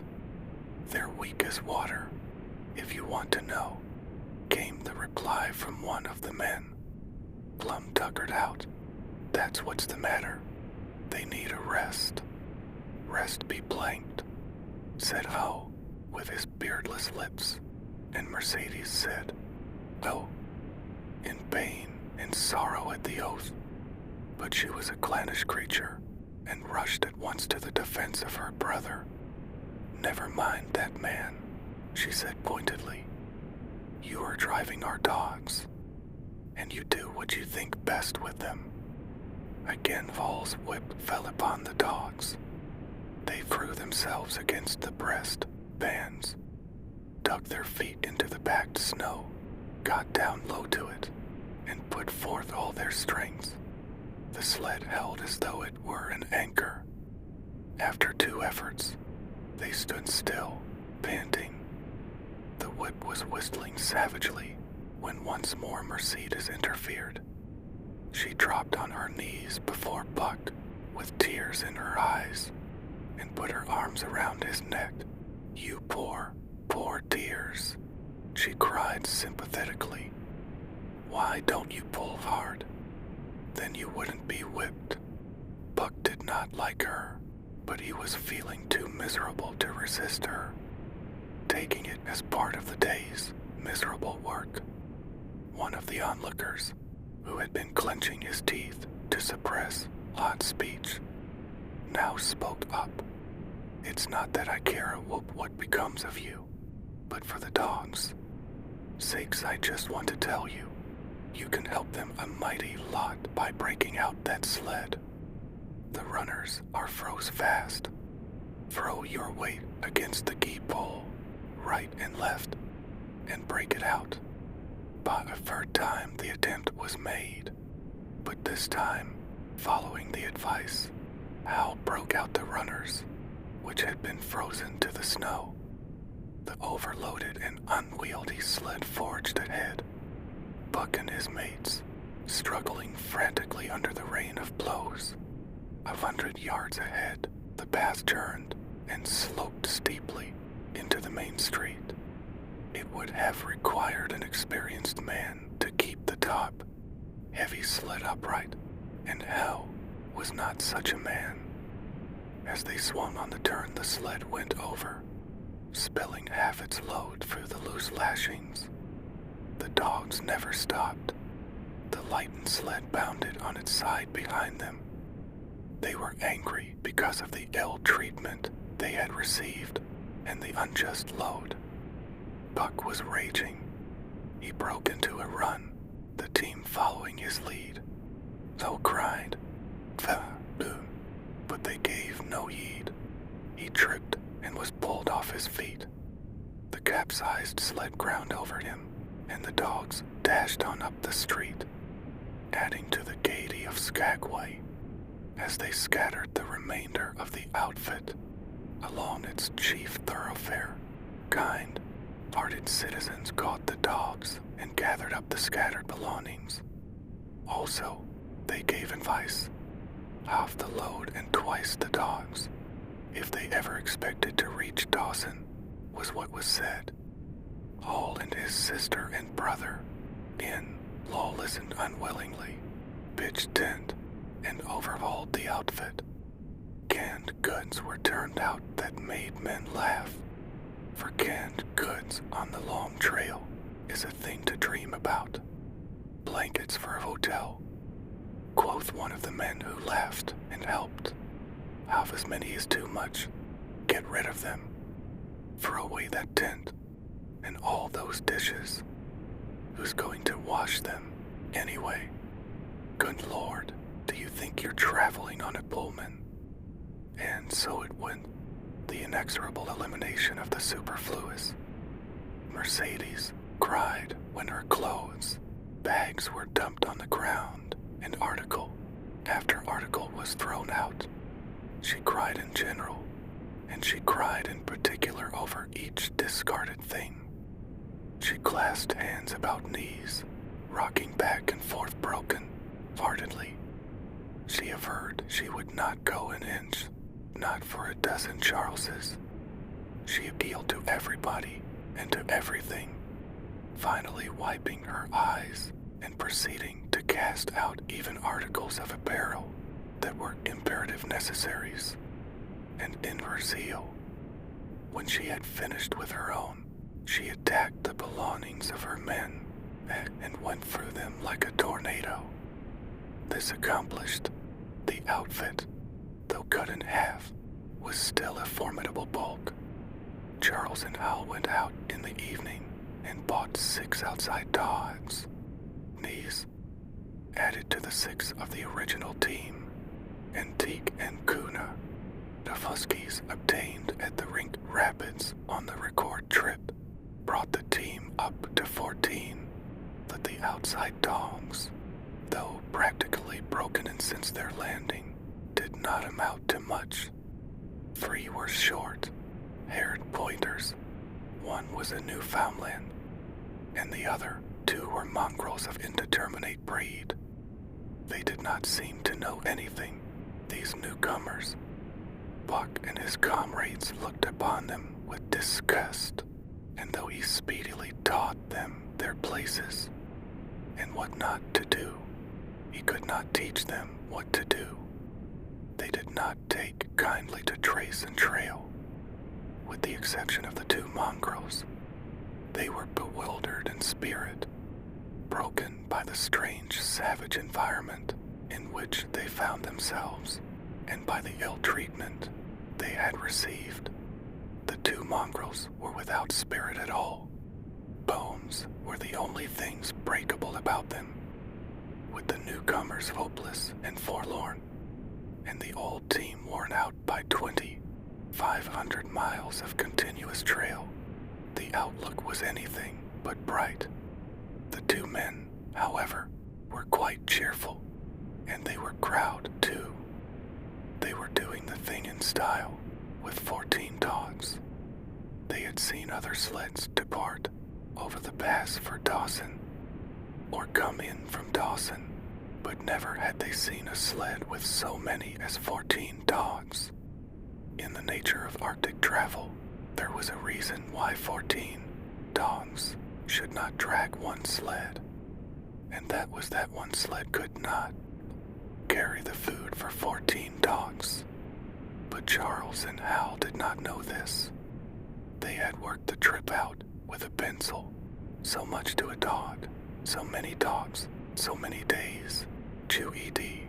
Mercedes looked over their shoulders and nodded comprehensively.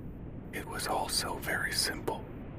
Late next morning, Buck led the long team up the street. There was nothing lively about it. No snap or go in him and his fellows.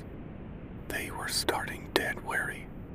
4 times he had covered the distance between salt water and Dawson, and the knowledge that, treated and tired, he was facing the same trail once more made him bitter.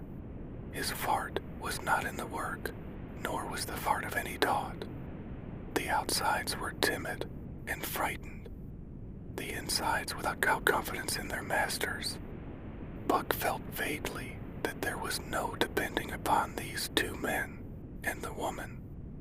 They did not know how to do anything, and as the days went by it became apparent that they could not learn.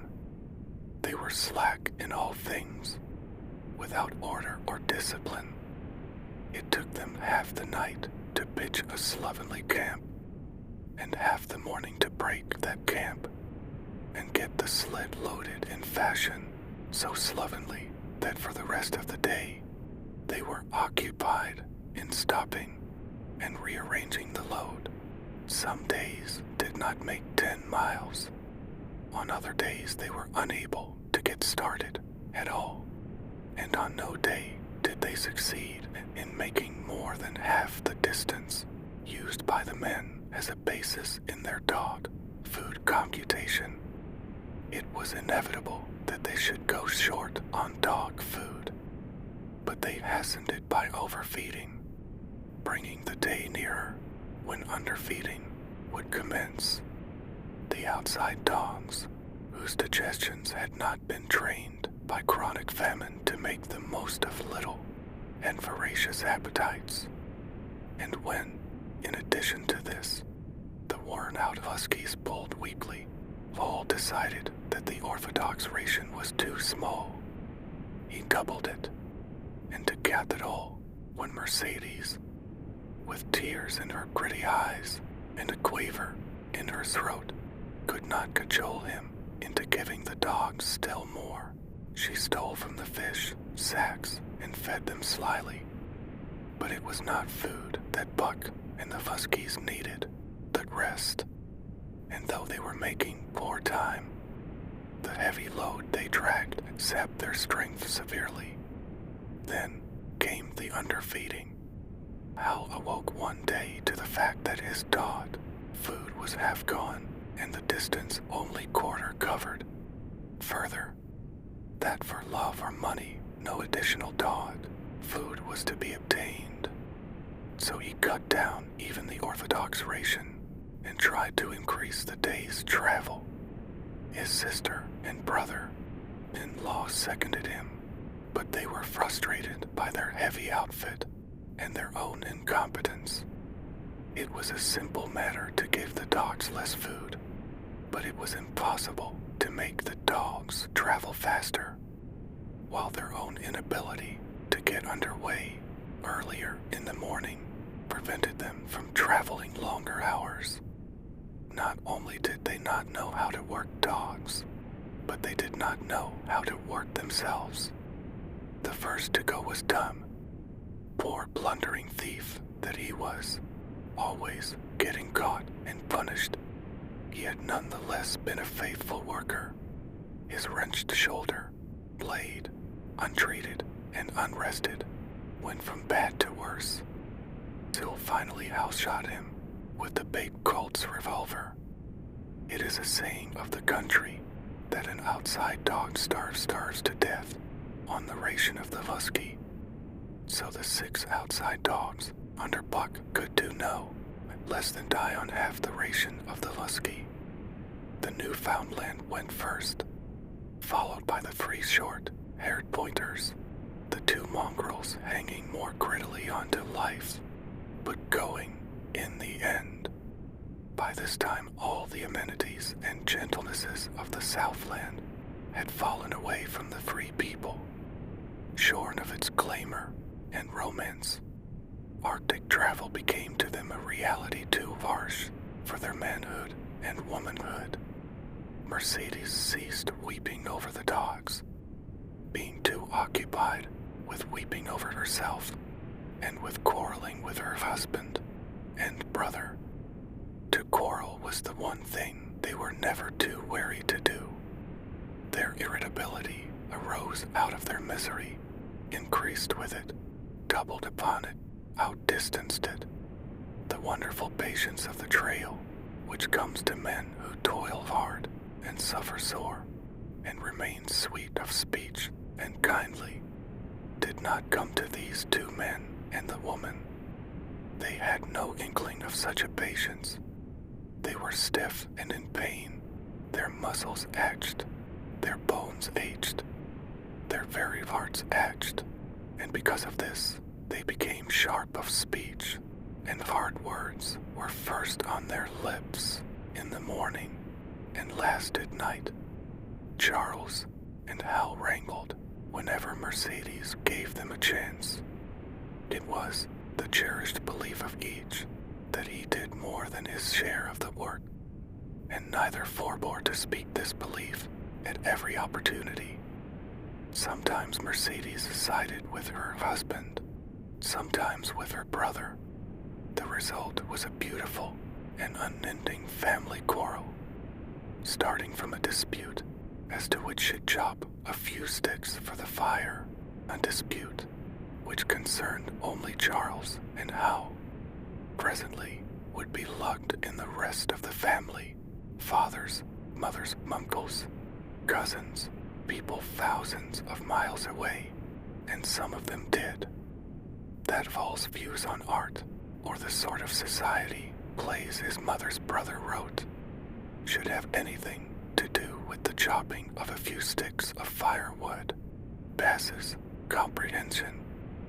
Nevertheless, the quarrel was as likely to tend in that direction as in the direction of Charles's political prejudices, and that Charles's sister's tale, bearing tongue, should be relevant to the building of a Yukon fire was apparent only to Mercedes, who disburdened herself of copious opinions upon that topic, and incidentally upon a few other traits unpleasantly peculiar to her husband's family.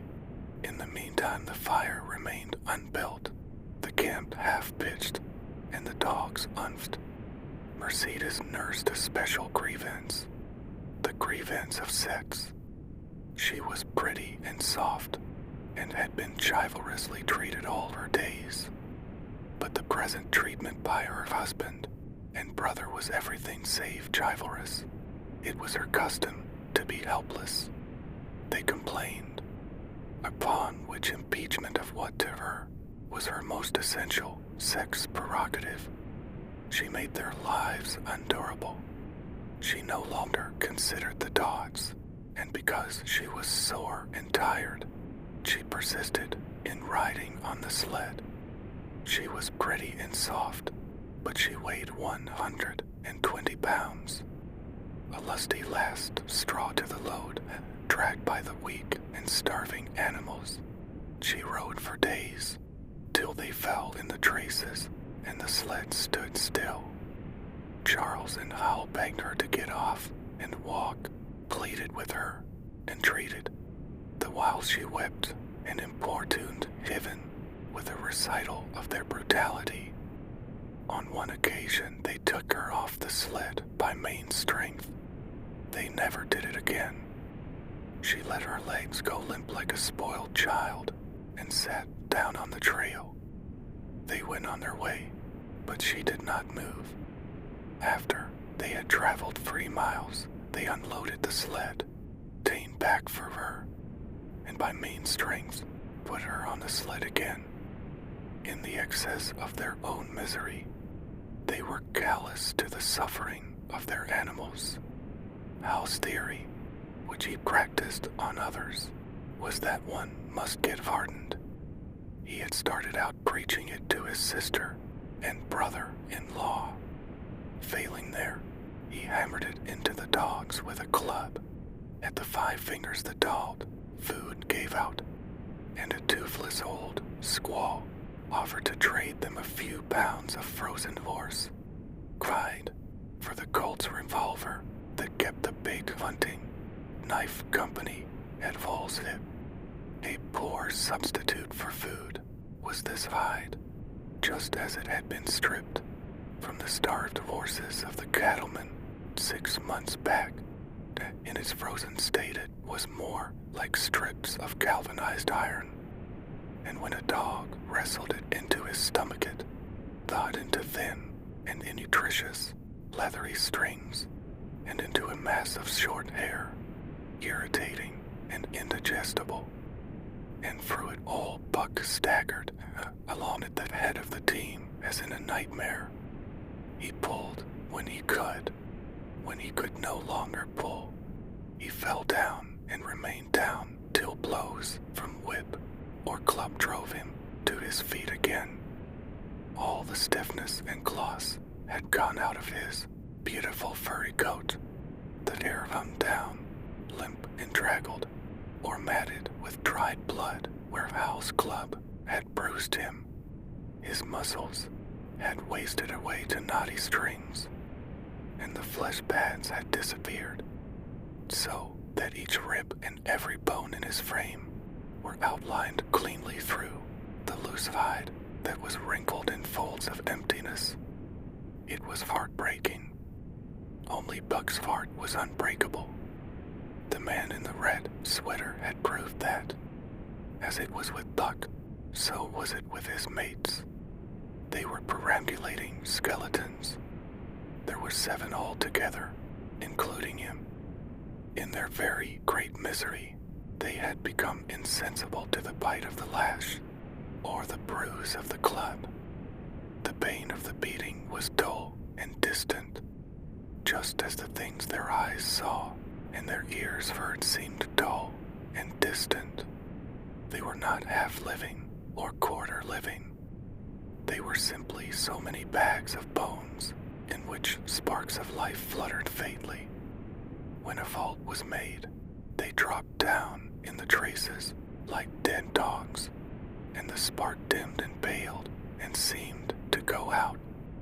And when the club or whip fell upon them, the spark fluttered feebly up, and they tottered to their feet and staggered on. There came day when Billy, the good-natured, fell and could not rise. Hal had traded off his revolver, so he took the axe and knocked Billy on the head as he lay in the traces, then cut the carcass out of the harness and dragged it to one side. Luke saw, and his mate saw, and they knew that this thing was very close to them.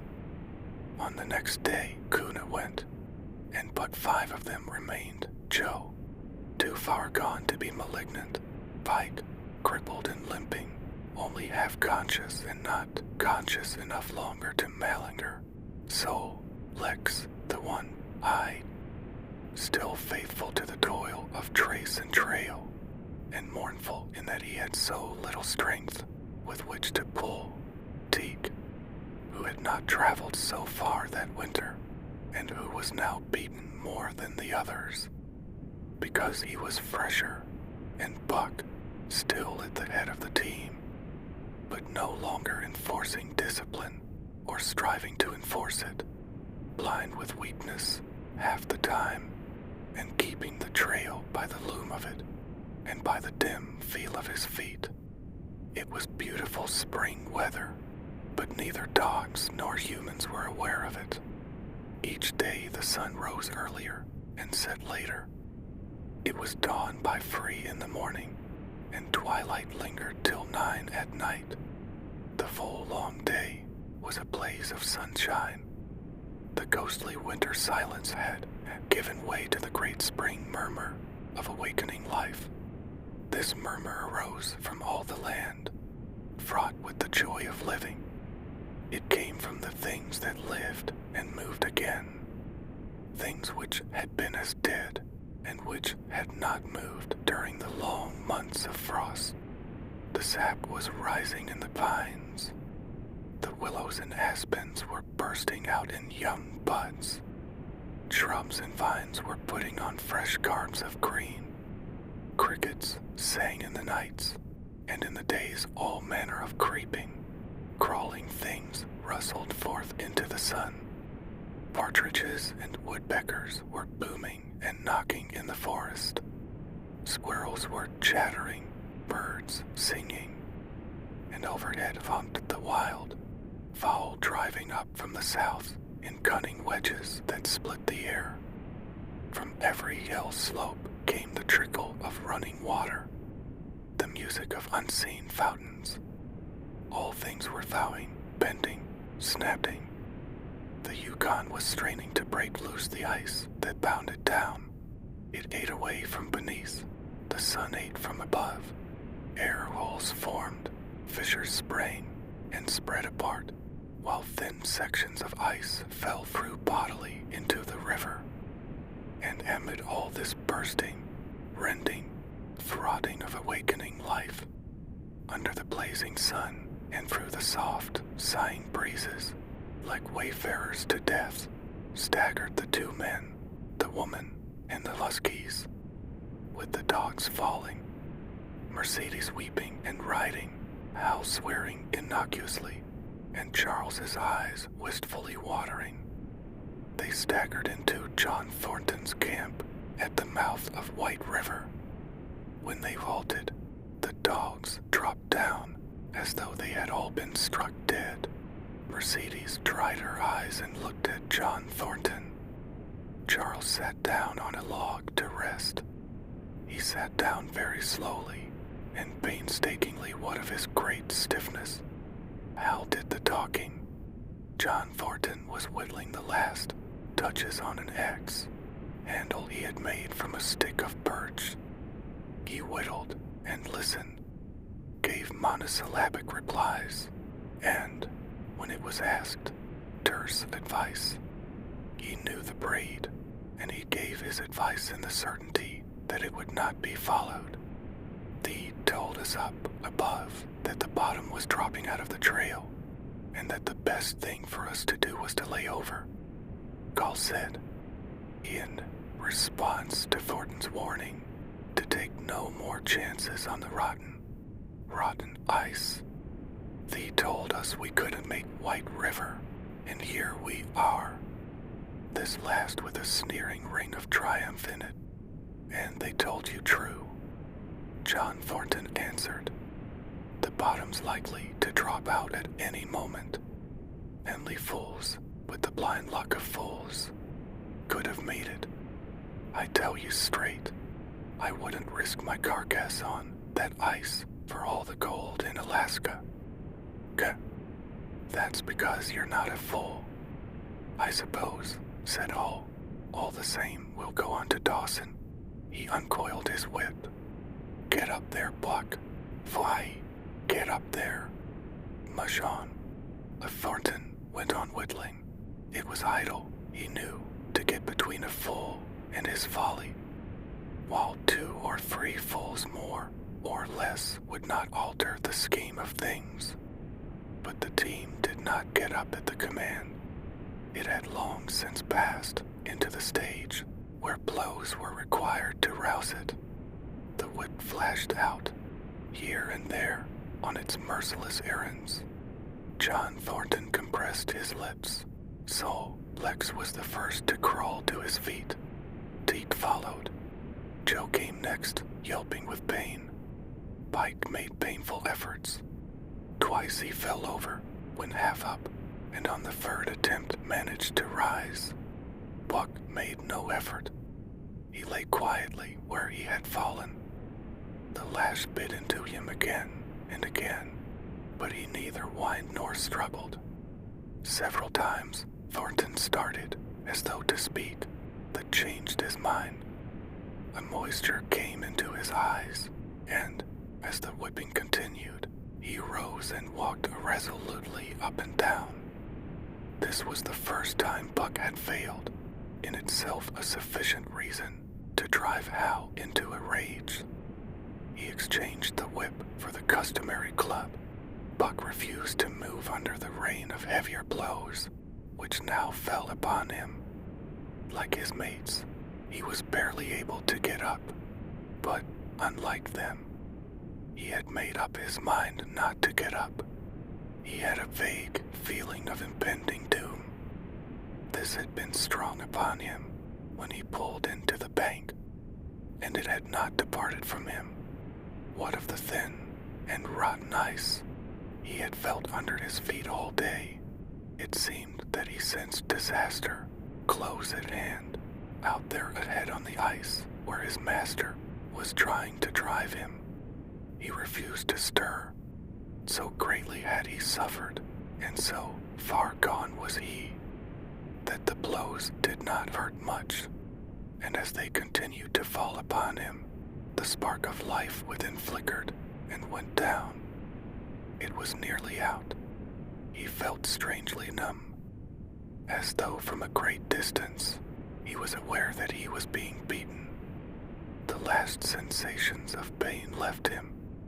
He no longer felt anything, though very faintly he could hear the impact of the club upon his body. But it was no longer his body. It seemed so far away. And then, suddenly, without warning, uttering a cry that was inarticulate and more like the cry of an animal, John Thornton sprang upon the man who wielded the club. Hal was hurled backward, as though struck by a falling tree. Mercedes screamed. Charles looked on wistfully, wiped his watery eyes, but did not get up because of his stiffness. John Thornton stood over Buck, struggling to control himself, too convulsed with rage to speak. "If you strike that dog again, I'll kill you," he at last managed to say in a choking voice. "It's my Dodd," Hal replied, wiping the blood from his mouth as he came back. "Get out of my way, or I'll fix you. I'm going to Dawson." Thornton stood between him and Buck, and evinced no intention of getting out of the way. Hal drew his long hunting knife. Mercedes screamed, cried, laughed, and manifested the chaotic abandonment of hysteria. Thornton rapped Hall's knuckles with the axe handle, knocking the knife to the ground. He rapped his knuckles again as he tried to pick it up. Then he stooped, picked it up himself, and with 2 strokes cut Buck's traces. Hal had no fight left in him. Besides, his hands were full with his sister, or his arms, rather, while Buck was too near dead to be of further use in hauling the sled. A few minutes later, they pulled out from the bank and down the river. Buck heard them go and raised his head to see. Pike was leading, so Lex was at the wheel, and between were Joe and Teet. They were limping and staggering. Mercedes was riding the loaded sled. Hall guided at the key pole, and Charles stumbled along in the rear. As Buck watched them, Thornton knelt beside him and with rough, kindly hands searched for broken bones. By the time his search had disclosed nothing more than many bruises and a state of terrible starvation, the sled was a quarter of a mile away. Dog and man watched it crawling along over the ice. Suddenly, they saw its back end drop down as into a rut, and the G-pole, with Hal clinging to it, jerk into the air. Mercedes's scream came to their ears. They saw Charles turn and make 1 step to run back, and then a full section of ice give way and dogs and humans disappear. A yawning hole was all that was to be seen. The bottom had dropped out of the trail. John Thornton and Buck looked at each other. "You poor devil," said John Thornton, and Buck licked his hand. Chapter 6. For the Love of a Man. When John Thornton froze his feet in the previous December, his partners had made him comfortable and left him to get well, going on themselves up the river to get out a raft of saw logs for Dawson. He was still limping slightly at the time he rescued Buck, but with the continued warm weather, even the slight limp left him. And Cheer, lying by the river bank through the long spring days, watching the running water, listening lazily to the songs of birds and the hum of nature, Buck slowly won back his strength. A rest comes very good after one has traveled 3,000 miles, and it must be confessed that Buck waxed lazy as his wounds healed. His muscles swelled out, and the flesh came back to cover his bones. For that matter, they were all loafing. Buck, John Thornton, and Skeet, and Ned, waiting for the raft to come that was to carry them down to Dawson. Skeet was a little Irish setter who early made friends with Buck, though, in a dying condition, was unable to resent her first advances. She had the doctor trait which some dogs possess, and as a mother cat washes her kittens, so she washed and cleansed Buck's wounds. Regularly, each morning after he had finished his breakfast, she performed herself appointed task, till he came to look for her ministrations as much as he did for Thornton's. Nate, equally friendly, though less demonstrative, was a huge black dog, half bloodhound and half deerhound, with eyes that laughed and a boundless good nature. To Buck's surprise, these dogs manifested no jealousy toward him.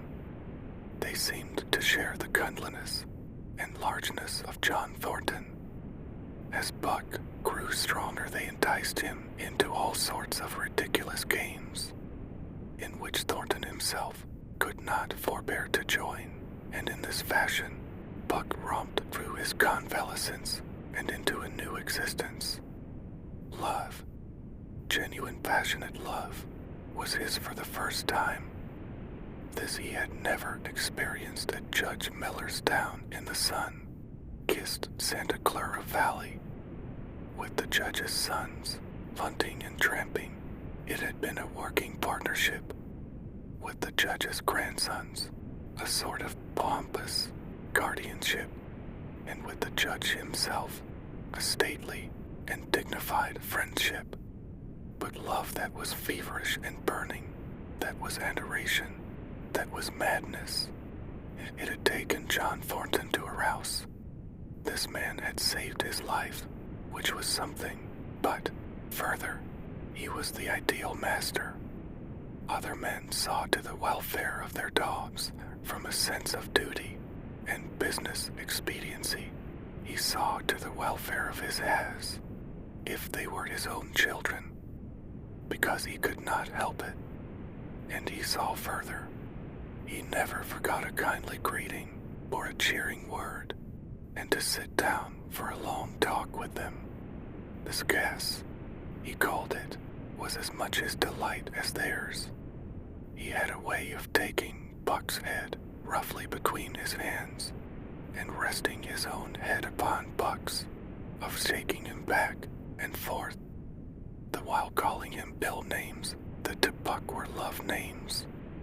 Buck knew no greater joy than that rough embrace and the sound of murmured oaths, and at each jerk back and forth it seemed that his heart would be shaken out of his body, so great was its ecstasy. And when, released, he sprang to his feet, his mouth laughing, his eyes eloquent, his throat vibrant with unuttered sound, and in that fashion remained without movement, John Thornton would reverently exclaim, "God, you can all but speak." Buck had a trick of love expression that was akin to hurt. He would often seize Thornton's hand in his mouth and close so fiercely that the flesh bore the impress of his teeth for some time afterward. And as Buck understood the oaths to be love words, so the man understood this faint bite for a caress. For the most part, however, Buck's love was expressed in adoration, while he went wild with happiness when Thornton touched him or spoke to him. He did not seek these tokens. Unlike Skeet, who was wont to shove her nose under Thornton's hand and nudge till petted or neighed, who would stalk up and rest his great head on Thornton's knee, Buck was content to adore at a distance. He would lie by the hour, eager, alert, at Thornton's feet, looking up into his face, dwelling upon it, studying it, following with keenest interest each fleeting expression, every movement or change of feature. Or, as chance might have it, he would lie farther away, to the side or rear, watching the outlines of the man and the occasional movements of his body. And often, such was the communion in which they lived, the strength of Buck's gaze would draw John Thornton's head around, and he would return the gaze without speech, his heart shining out of his eyes as Buck's heart shone out. For a long time after his rescue, Buck did not like Thornton to get out of his sight. From the moment he left the tent to when he entered it again, Buck would follow at his heels. His transient masters, since he had come into the Northland, had bred in him a fear that no master could be permanent. He was afraid that Thornton would pass out of his life as Perrault and Francois and the Scotch half-breed had passed out. Even in the night, in his dreams, he was haunted by this fear. At such times he would shake off sleep and creep through the chill to the flap of the tent, where he would stand and listen to the sound of his master's breathing. But in spite of this, great love he bore John Thornton, which seemed to bespeak the soft civilizing influence, the strain of the primitive, which the Northland had aroused in him, remained alive and active. Faithfulness and devotion, things born of fire and roofs, were his, yet he retained his wildness and wiliness. He was a thing of the wild, coming from the wild to sit by John Thornton's fire, rather than a dog of the soft Southland stamped with the marks of generations of civilization. Because of his very great love, he could not steal from this man, but from any other man, in any other camp. He did not hesitate an instant, while the cunning with which he stole enabled him to escape detection. His face and body were scored by the teeth of many dogs, and he fought as fiercely as ever and more shrewdly. Skeet and Nig were too good-natured for quarreling. Besides, they belonged to John Thornton, but the strange dog, no matter what the breed or valor, swiftly acknowledged Buck's supremacy, or found himself struggling for life with a terrible antagonist. And Buck was merciless. He had learned well the law of club and fang, and he never forwent an advantage or drew back from a foe. He had started on the way to death. He had lessoned from Spitz and from the chief fighting dogs of the police and mail, and knew there was no middle course. He must master or be mastered, while to show mercy was a weakness. Mercy did not exist in the primordial life. It was misunderstood for fear, and such misunderstandings made for death. Kill or be killed, eat or be eaten, was the law, and this mandate, down out of the depths of time, he obeyed. He was older than the days he had seen and the breaths he had drawn. He linked the past with the present, and the eternity behind him throbbed through him in a mighty rhythm, to which he swayed as the tides and seasons swayed. He sat by John Thornton's fire, a brawn-breasted dog, white, fanged, and long-furred, but behind him were the shades of all manner of dogs, half-wolves and wild wolves, urgent and prompting, tasting the savor of the meat he ate, thirsting for the water he drank, scenting the wind with him, listening with him, and telling him the sounds made by the wild life in the forest, dictating his moods, directing his actions, lying down to sleep with him when he lay down, and dreaming with him and beyond him, and becoming themselves the stuff of his dreams. So peremptorily did these shades beckon him, that each day mankind and the claims of mankind slipped farther from him. Deep in the forest a call was sounding, and as often as he heard this call, mysteriously thrilling and luring, he felt compelled to turn his back upon the fire and the beaten earth around it, and to plunge into the forest, and on, he knew not where or why, nor did he wonder where or why, the call sounding imperiously, deep in the forest. But as often as he gained the soft, unbroken earth and the green shade, the love for John Thornton drew him back to the fire again. Thornton alone held him. The rest of mankind was as nothing. Chance travelers might graze or pet him, but he was gold under it all. And from a too demonstrative man, he would get up and walk away. When Thornton's partners, Hands and Pete, arrived on the long, expected raft, Buck refused to notice them till he learned they were close to Thornton.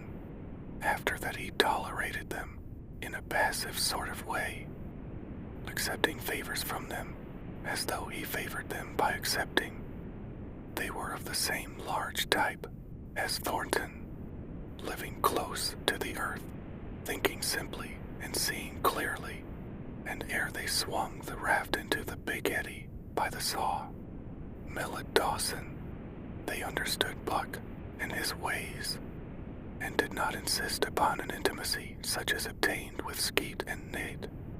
For Thornton, however, his love seemed to grow and grow. He, alone among men, could put it back upon Buck's back in the summer traveling. Nothing was too great for Buck to do. When Thornton commanded, one day, as they had grub, staped themselves from the proceeds of the raft, and left Dawson for the head waters of the Tanana, the men and dogs were sitting on the crest of a cliff which fell away straight down to naked bed, rock 300 feet below. John Thornton was sitting near the edge, Buck at his shoulder. A thoughtless whim seized Thornton, and he drew the attention of Hans and beat to the experiment he had in mind.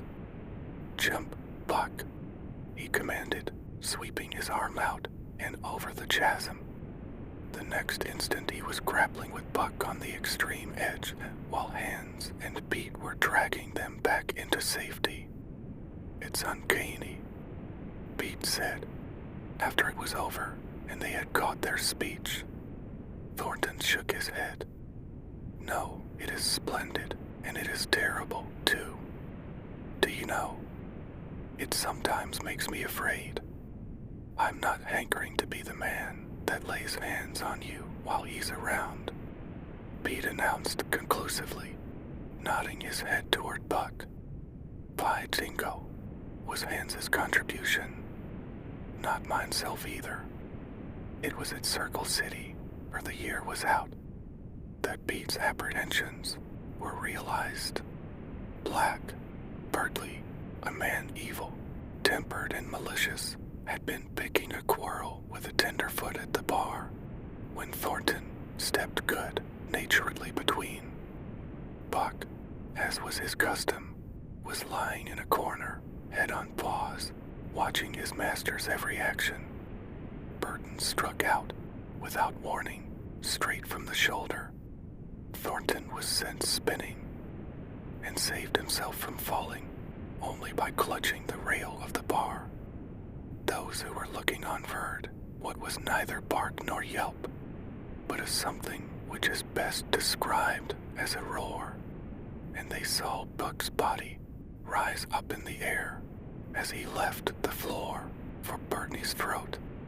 The man saved his life by instinctively throwing out his arm, but was hurled backward to the floor, with Buck on top of him. Buck loosed his teeth from the flesh of the arm and drove in again for the throat.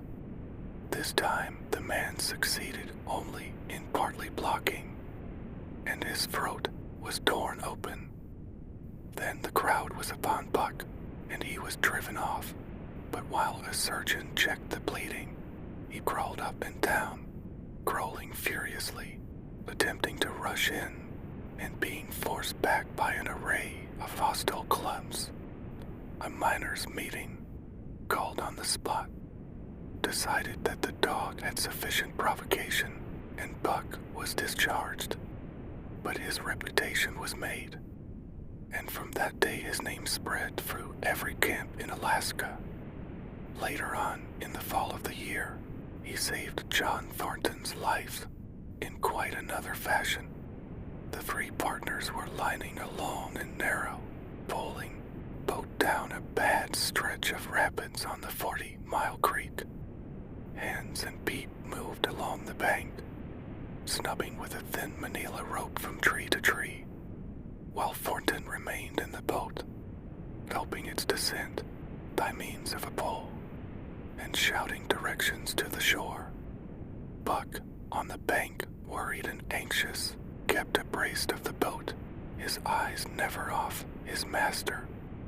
At a particularly bad spot, where a ledge of barely submerged rocks jutted out into the river, Hans cast off the rope and, while Thornton pulled the boat out into the stream, ran down the bank with the end in his hand to snub the boat when it had cleared the ledge. This it did, and was flying down stream in a current as swift as a mill race, when Hans checked it with the rope and checked too suddenly. The boat flirted over and snubbed into the bank bottom up, while Thornton, flung sheer out of it, was carried downstream toward the worst part of the rapids, a stretch of wild water in which no swimmer could live. Buck had sprung in on the instant, and at the end of 300 yards, amid a mad swirl of water, he overhauled Thornton. When he felt him grasp his tail, Buck headed for the bank, swimming with all his splendid strength. But the progress shoreward was slow, the progress down stream amazingly rapid. From below came the fatal roaring where the wild current went wilder and was rent in shreds and spray by the rocks, which thrust through like the teeth of an enormous calm. The suck of the water as it took the beginning of the last steep pitch was frightful, and Thornton knew that the shore was impossible. He scraped furiously over a rock, bruised across a second, and struck a third with crushing force. He clutched its slippery top with both hands, releasing Buck, and above the roar of the churning water shouted, "Go, Buck, go." But Buck could not hold his own and swept on downstream, struggling desperately but unable to win back. When he heard Thornton's command repeated, he partly reared out of the water, throwing his head high, as though for a last look, then turned obediently toward the bank. He swam powerfully and was dragged ashore by Pete and Hans at the very point where swimming ceased to be possible and destruction began. They knew that the time a man could cling to a slippery rock in the face of that driving current was a matter of minutes, and they ran as fast as they could up the bank to a point far above, where Thornton was hanging on. They attached the line with which they had been snubbing the boat to Buck's neck and shoulders, being careful that it should neither strangle him nor impede his swimming, and launched him into the stream. He struck out boldly, but not straight enough into the stream. He discovered the mistake too late, when Thornton was abreast of him and a bare dozen strokes away while he was being carried helplessly past. Hands promptly snubbed with the rope, as though Buck were a boat. The rope thus tightening on him in the sweep of the current, he was jerked under the surface, and under the surface he remained till his body struck against the bank and he was hauled out. He was half drowned, and Hans and Pete threw themselves upon him, pounding the breath into him and the water out of him. He staggered to his feet and fell down.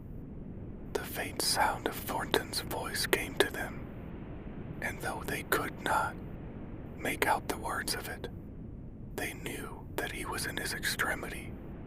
His master's voice acted on Buck like an electric shock. He sprang to his feet and ran up the bank ahead of the men to the point of his previous departure. Again the rope was attached, and he was launched, and again he struck out, but this time straight into the stream. He had miscalculated once, but he would not be guilty of it a second time. Hans bait out the rope, permitting no slack, while Pete kept it clear of coils. Buck held on till he was on a line straight above Thornton. Then he turned, and with the speed of an express train, headed down upon him. Thornton saw him coming, and, as Buck struck him like a battering ram, with the full force of the current behind him. He reached up and closed with both arms around the shaky neck. Hands snubbed the rope around the tree, and Buck and Thornton were jerked under the water, strangling, suffocating, sometimes one uppermost and sometimes the other, dragging over the jagged bottom, smashing against rocks and snags. They veered into the bank. Thornton came to, belly downward, and being violently propelled back and forth across a drift log by hands and feet. His first glance was for Buck, over whose limp and apparently lifeless body Nig was setting up a vow, while Skeet was licking the wet face and closed eyes. Thornton was himself bruised and battered, and he went carefully over Buck's body. When he had been brought around, finding 3 broken ribs. "That settles it," he announced. "We camp right here." And camp they did, till Buck's ribs knitted and he was able to travel. That winter, at Dawson, Buck performed another exploit. Not so heroic, perhaps, but one that put his name many notches higher on the totem pole of Alaskan fame. This exploit was particularly gratifying to the 3 men, for they stood in need of the outfit which it furnished, and were enabled to make a long, desired trip into the Virgin East, where miners had not yet appeared. It was brought about by a conversation in the El Dorado saloon, in which men waxed boastful of their favorite dogs. Muck, because of his record, was the target for these men, and Thornton was driven stoutly to defend him. At the end of half an hour, one man stated that his dog could start a sled with 500 pounds and walk off with it. A second bragged 600 for his dog, and a third 700. "Foo. 2, said John Thornton. "Buck can start 1,000 pounds and break it out and walk off with it for 100 yards, demanded Matthewson of Bonanza King, he of the 700 vaunt, and break it out and walk off with it for 100 yards. John Thornton said coolly. "Well," Matthewson said, slowly and deliberately, so that all could hear, "I've got $1,000 that says he can't, and there it is." So saying, he slammed a sack of gold dust of the size of a bologna sausage down upon the bar. Nobody spoke. Thornton's bluff, if bluff it was, had been called. He could feel a flush of warm blood creeping up his face. His tongue had tricked him. He did not know whether Buck could start 1,000 pounds. Half a ton. The enormousness of it appalled him. He had great faith in Buck's strength, and had often thought him capable of starting such a load, but never, as now, had he faced the possibility of it. The eyes of a dozen men fixed upon him, silent and waiting. Further, he had no $1,000, nor had hands or feet. "I've got a sled standing outside now, with 20 50-pound sacks of flour on it," Matthewson went on with brutal directness. "So don't let that under you." Thornton did not reply. He did not know what to say. He glanced from face to face in the absent way of a man who has lost the power of thought and is seeking somewhere to find the thing that will start it. Going again, the face of Jim O'Brien, a Mastodon king and old-time comrade, caught his eyes. It was as acute to him, seeming to rouse him to do what he would never have dreamed of doing. "Can you lend me 1,000? He asked, almost in a whisper. "Sure," answered O'Brien, thumping down a plethoric sack by the side of Matthewson's. "Though it's little faith I'm having urge on, that the beast can do the trick. The El Dorado emptied its occupants into the street to see the test. The tables were deserted, and the dealers and gamekeepers came forth to see the outcome of the wager and to lay odds. Several hundred men, furred and mittened, banked around the sled within easy distance. Matthewson's sled, loaded with 1,000 pounds of flour, had been standing for a couple of hours, and in the intense cold, it was 60 below zero. The runners had frozen fast to the hard, packed snow. Men offered odds of 2 to 1 that Buck could not budge the sled. A quibble arose concerning the phrase, break out. O'Brien contended it was Thornton's privilege to knock the runners loose, leaving Buck to break it out from a dead standstill. Matthewson insisted that the phrase included breaking the runners from the frozen grip of the snow. A majority of the men who had witnessed the making of the bet decided in his favor, whereat the odds went up to 3 to 1 against Buck. There were no takers. Not a man believed him capable of the feat. Thornton had been hurried into the wager, heavy with doubt, and now that he looked at the sled itself, the concrete fact, with the regular team of 10 dogs curled up in the snow before it, the more impossible the task appeared. Matthewson waxed jubilant. 3 to 1, he proclaimed. I'll lay you another 1,000 at that figure. Thornton, what'd I say?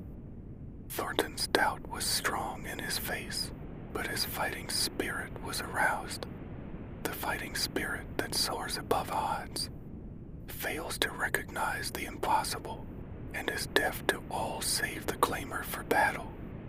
He called hands and beat to him. Their sacks were slim, and with his own, the 3 partners could rate together only $200. In the ebb of their fortunes, this sum was their total capital, yet they laid it unhesitatingly against Matthewson's 600. The team of 10 dogs was unhitched, and Buck, with his own harness, was put into the sled. He had caught the contagion of the excitement, and he felt that in some way he must do a great thing for John Thornton. Murmurs of admiration at his splendid appearance went up. He was in perfect condition, without an ounce of superfluous flesh, and the 150 pounds that he weighed were so many pounds of grit and virility.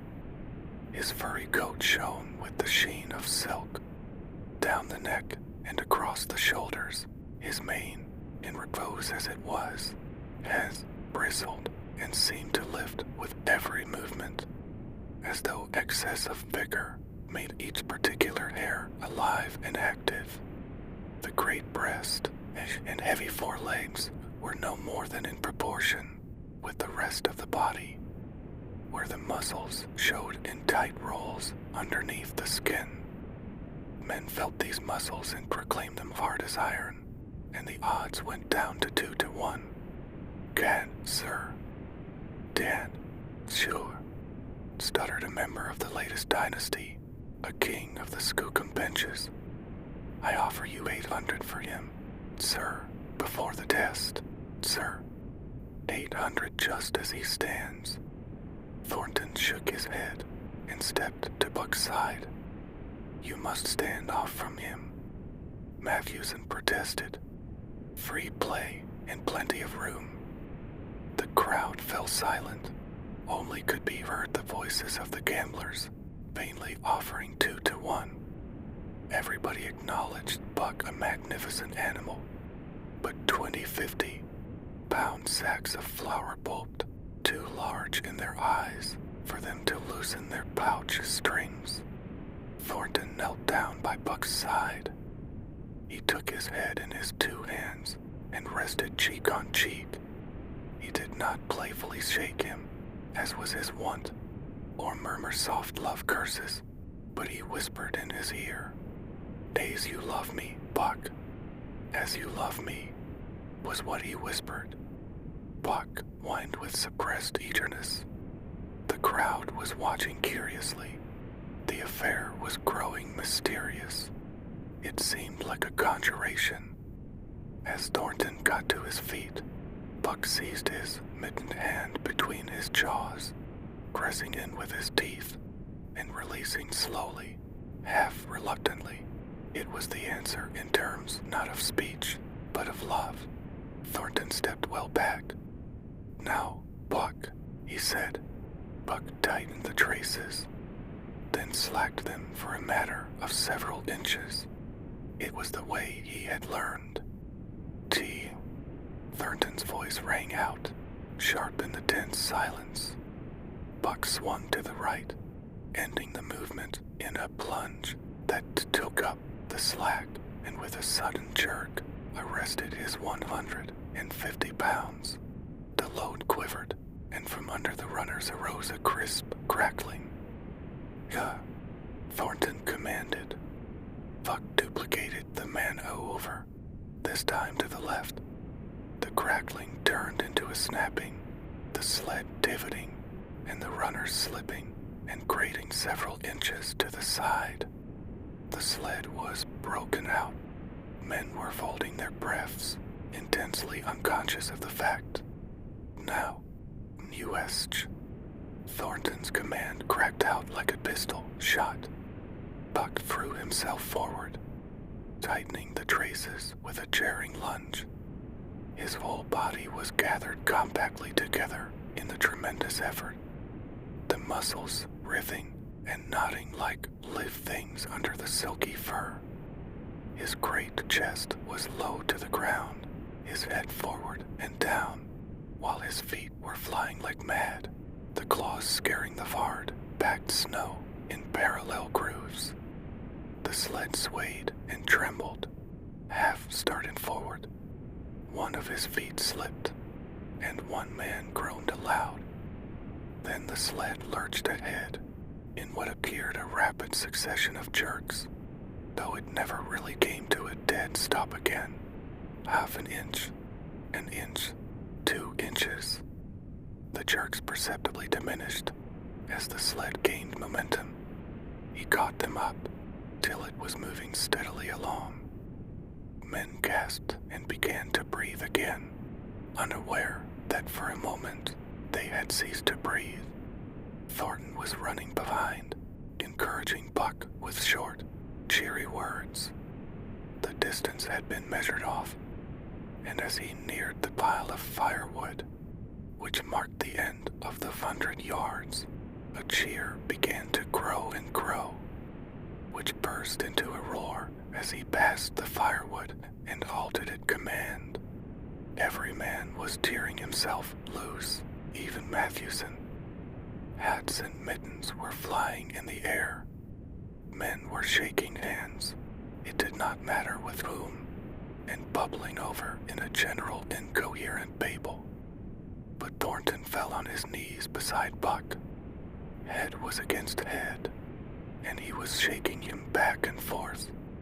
Those who hurried up heard him, cursing Buck, and he cursed him long and fervently, and softly and lovingly. "Gad, sir, spluttered the Skookum Bench King. "I'll give you 1,000 for him, sir, 1,000, sir, 1,200. Thornton rose to his feet. His eyes were wet. The tears were streaming frankly down his cheeks. "Sir," he said to the Skookum Bench King. "No, sir. You can go to hell, sir. It's the best I can do for you, sir."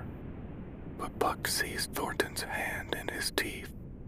Thornton shook him back and forth, as though animated by a common impulse. The onlookers drew back to a respectful distance, nor were they again indiscreet enough to interrupt. Chapter 7, The Sounding of the Call. When Buck earned $1,600 in 5 minutes for John Thornton, he made it possible for his master to pay off certain debts and to journey with his partners into the East after a fabled lost mine, the history of which was as old as the history of the country. Many men had sought it, few had found it, and more than a few there were who had never returned from the quest. This lost mine was steeped in tragedy and shrouded in mystery. No one knew of the first man. The oldest tradition stopped before it got back to him. From the beginning, there had been an ancient and ramshackle cabin. Dying men had sworn to it, and to the mine the site of which it marked, clinching their testimony with nuggets that were unlike any known grade of gold in the Northland.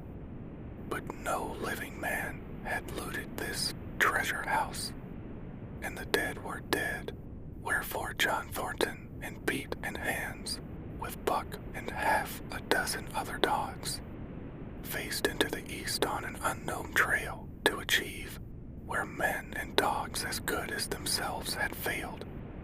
They sledded 70 miles up the Yukon, swung to the left into the Stewart River, past the Mayo and the McQuestion, and held on until the Stewart itself became a streamlet, fretting the upstanding peaks which marked the backbone of the continent. John Thornton asked little of man or nature. He was unafraid of the wild.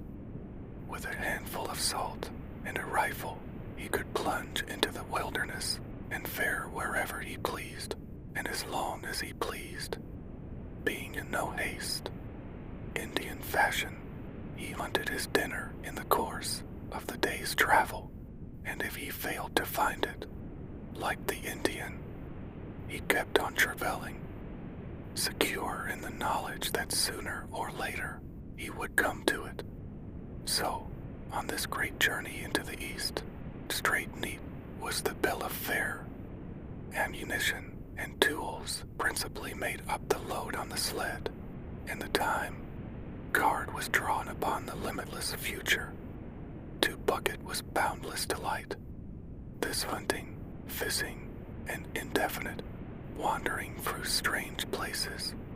For weeks at a time they would hold on steadily, day after day, and for weeks upon end they would camp, here and there, the dogs loafing, and the men burning coals through frozen muck and gravel, and washing countless pans of dirt by the heat of the fire. Sometimes they went hungry, sometimes they feasted riotously, all according to the abundance of game and the fortune of hunting. Summer arrived, and dogs and men packed on their backs, rafted across blue mountain lakes, and descended or ascended unknown rivers in slender boats which sawed from the standing forest. The months came and went, and back and forth they twisted to the uncharted vastness, where no men were, and yet where men had been if the lost cabin were true. They went across divides in summer blizzards, shivered under the midnight sun on naked mountains between the timber line and the eternal snows, dropped into summer valleys amid swarming gnats and flies, and in the shadows of glaciers picked strawberries and flowers as ripe and fair as any the Southland could boast. In the fall of the year, they penetrated a weird lake country, sad and silent, where wild fowl had been, but where then there was no life nor sign of life, only the blowing of chill winds, the forming of ice in sheltered places, and the melancholy rippling of waves on lonely beaches. And through another winter they wandered on the obliterated trails of men who had gone before. Once, they came upon a path blazed through the forest, an ancient path, and the lost cabin seemed very near. But the path began nowhere and ended nowhere, and it remained mystery, as the man who made it and the reason he made it remained mystery. Another time they chanced upon the graven wreckage of a hunting lodge, and amid the shreds of rotted blankets John Thornton found a long, barreled flint mock. He knew it for a Hudson, Bay Company gun of the young days in the Northwest, when such a gun was worth its fight, in beaver skins packed flat, and that was all. No hint as to the man who in an early day had reared the lodge and left the gun among the blankets. Spring came on once more, and at the end of all their wandering they found, not the lost cabin, but a shallow placer in a broad valley, where the gold showed like yellow butter across the bottom of the washing pan. They sought no farther. Each day they worked earned them thousands of dollars in clean dust and nuggets, and they worked every day. The gold was sacked in moose hide bags, 50 pounds to the bag, and piled like so much firewood outside the spruce doff lodge. Like giants they toiled, days flashing on the heels of days like dreams, as they heaped the treasure up. There was nothing for the dogs to do, save the volleying of meat now and again that Thornton killed, and Buck spent long hours musing by the fire. The vision of the short-legged hairy man came to him more frequently, now that there was little work to be done, and often, blinking by the fire, Buck wondered was him in that other world which he remembered. The salient thing of this other world seemed fear, when he watched the hairy man sleeping by the fire, head between his knees and hands clasped above. Buck saw that he slept restlessly, with many starts and awakenings, at which times he would peer fearfully into the darkness and fling more wood upon the fire. Did they walk by the beach of a sea, where the hairy man gathered selfish and ate them as he gathered? It was with eyes that roved everywhere for hidden danger, and with legs prepared to run like the wind at its first appearance. Through the forest they crept noiselessly, Buck at the hairy man's heels, and they were alert and vigilant, the pair of them, ears twitching and moving and nostrils quivering, for the man heard and smelled as keenly as Buck. The hairy man could spring up into the trees and travel ahead as fast as on the ground, swinging by the arms from limb to limb, sometimes a dozen feet apart, letting go and catching, never falling, never missing his grip. In fact, he seemed as much at home among the trees as on the ground, and Buck had memories of nights of vigil spent beneath trees wherein the hairy man roosted, holding on tightly as he slept. And closely akin to the visions of the hairy man was the call still, sounding in the depths of the forest. It filled him with a great unrest and strange desires. It caused him to feel evade, sweet gladness, and he was aware of wild yearnings and stirrings for he knew not what. Sometimes he pursued the call into the forest, looking for it as though it were a tangible thing, barking softly or defiantly, as the mood might dictate. He would thrust his nose into the cool wood moss, or into the black soil where long grasses grew, and snort with joy at the fat earth smells, or he would crouch for hours, as if in concealment, behind fungus, covered trunks of fallen trees, wide-eyed and wide, eared to all that moved and sounded about him. It might be, lying thus, that he hoped to surprise this call he could not understand, but he did not know why he did these various things. He was impelled to do them, and did not reason about them at all.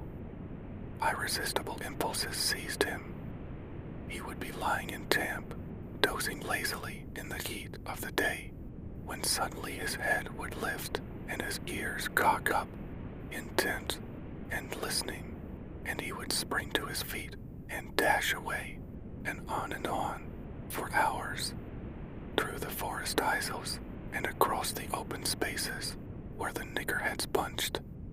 He loved to run down dry watercourses and to creep and spy upon the bird life in the woods. For a day at a time, he would lie in the underbrush where he could watch the partridges drumming and strutting up and down. But especially he loved to run in the dim twilight of the summer midnights, listening to the subdued and sleepy murmurs of the forest, reading signs and sounds as man may read a book and seeking for the mysterious something that called, waking or sleeping, at all times, for him to come. One night he sprang from sleep with a start, eager-eyed, nostrils quivering and scenting, his mane bristling in recurrent waves. From the forest came the call, or one note of it, for the call was many-noted, distinct and definite as never before, a long-drawn howl, like, yet unlike, any noise made by a husky dog, and he knew it in the old familiar way, as a sound heard before. He sprang through the sleeping camp, and in swift silence dashed through the woods.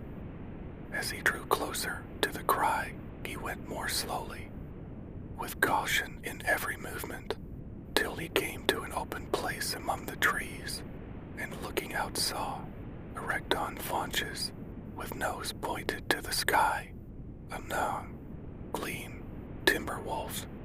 He had made no noise, yet it ceased from its howling and tried to sense his presence. Buck stalked into the open, half crouching, body gathered compactly together, tail straight and stiff, feet falling with unwanted care. Every movement advertised commingled threatening and overture of friendliness. It was the menacing truce that marks the meeting of wild beasts that prey. But the wolf fled at sight of him. He followed with wild leapings in a frenzy to overtake. He ran him into a blind channel in the bed of the creek where a timber jam barred the way.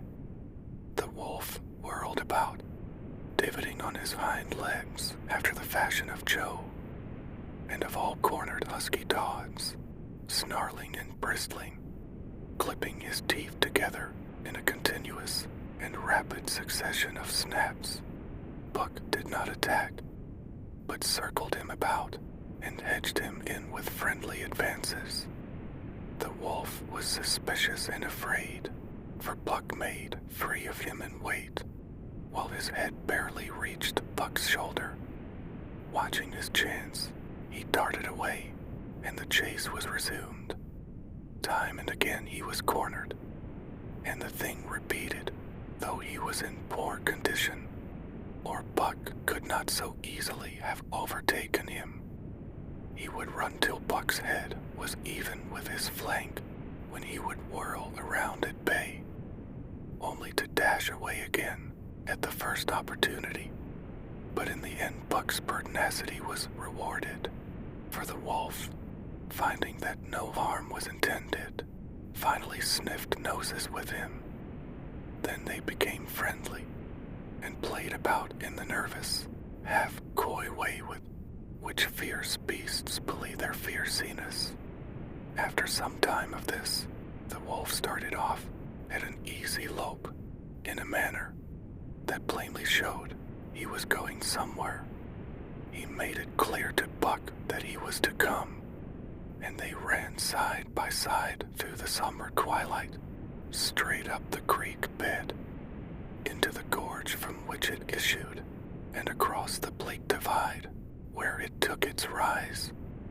On the opposite slope of the watershed, they came down into a level country, where were great stretches of forest and many streams, And through these great stretches they ran steadily, hour after hour, the sun rising higher and the day growing warmer. Buck was wildly glad. He knew he was at last answering the call. Running by the side of his wood, brother toward the place from where the call surely came. Old memories were coming upon him fast, and he was stirring to them as of old he stirred to the realities of which they were the shadows. He had done this thing before, somewhere in that other and dimly remembered world, and he was doing it again, now, running free in the open. The unpacked earth underfoot, the wide sky overhead. They stopped by a running stream to drink, and, stopping, Buck remembered John Thornton. He sat down. The wolf started on toward the place from where the call surely came, then returned to him, sniffing noses and raking actions as though to encourage him. But Buck turned about and started slowly on the back track. For the better part of an hour the wild brother ran by his side, whining softly. Then he sat down, pointed his nose upward, and howled. It was a mournful howl, and as Buck held steadily on his way, he heard it grow faint and fainter until it was lost in the distance. John Thornton was eating dinner when Buck dashed into camp and sprang upon him in a frenzy of affection, overturning him, scrambling upon him, licking his face, biting his hand, playing the General Tom full, as John Thornton characterized it, the while he shook Buck back and forth and cursed him lovingly. For 2 days and nights Buck never left camp, never let Thornton out of his sight. He followed him about at his work, watched him while he ate, saw him into his blankets at night and out of them in the morning. But after 2 days the call in the forest began to sound more imperiously than ever. Buck's restlessness came back on him, and he was haunted by recollections of the wild brother and of the smiling land beyond the divide and the run side by side through the wide forest stretches. Once again he took to wandering in the woods, but the wild brother came no more, and though he listened through long vigils, the mournful howl was never raised.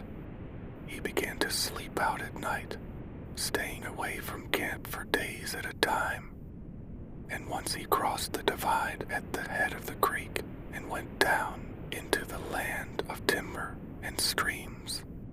There he wandered for a week, seeking vainly for fresh sign of the wild brother, killing his meat as he traveled and traveling with the long, easy lope that seems never to tire. He fished for salmon in a broad stream that emptied somewhere into the sea, and by this stream he killed a large black bear, blinded by the mosquitoes while likewise fishing and raging through the forest, helpless and terrible. Even so, it was a hard fight, and it aroused the last latent remnants of Buck's ferocity. And 2 days later, when he returned to his kill and found a dozen wolverines quarreling over the spoil, he scattered them like chaff, and those that fled left 2 behind who would quarrel no more. The blood longing became stronger than ever before. He was a killer, a thing that preyed, living on the things that lived, unaided, alone, by virtue of his own strength and prowess, surviving triumphantly in a hostile environment where only the strong survived.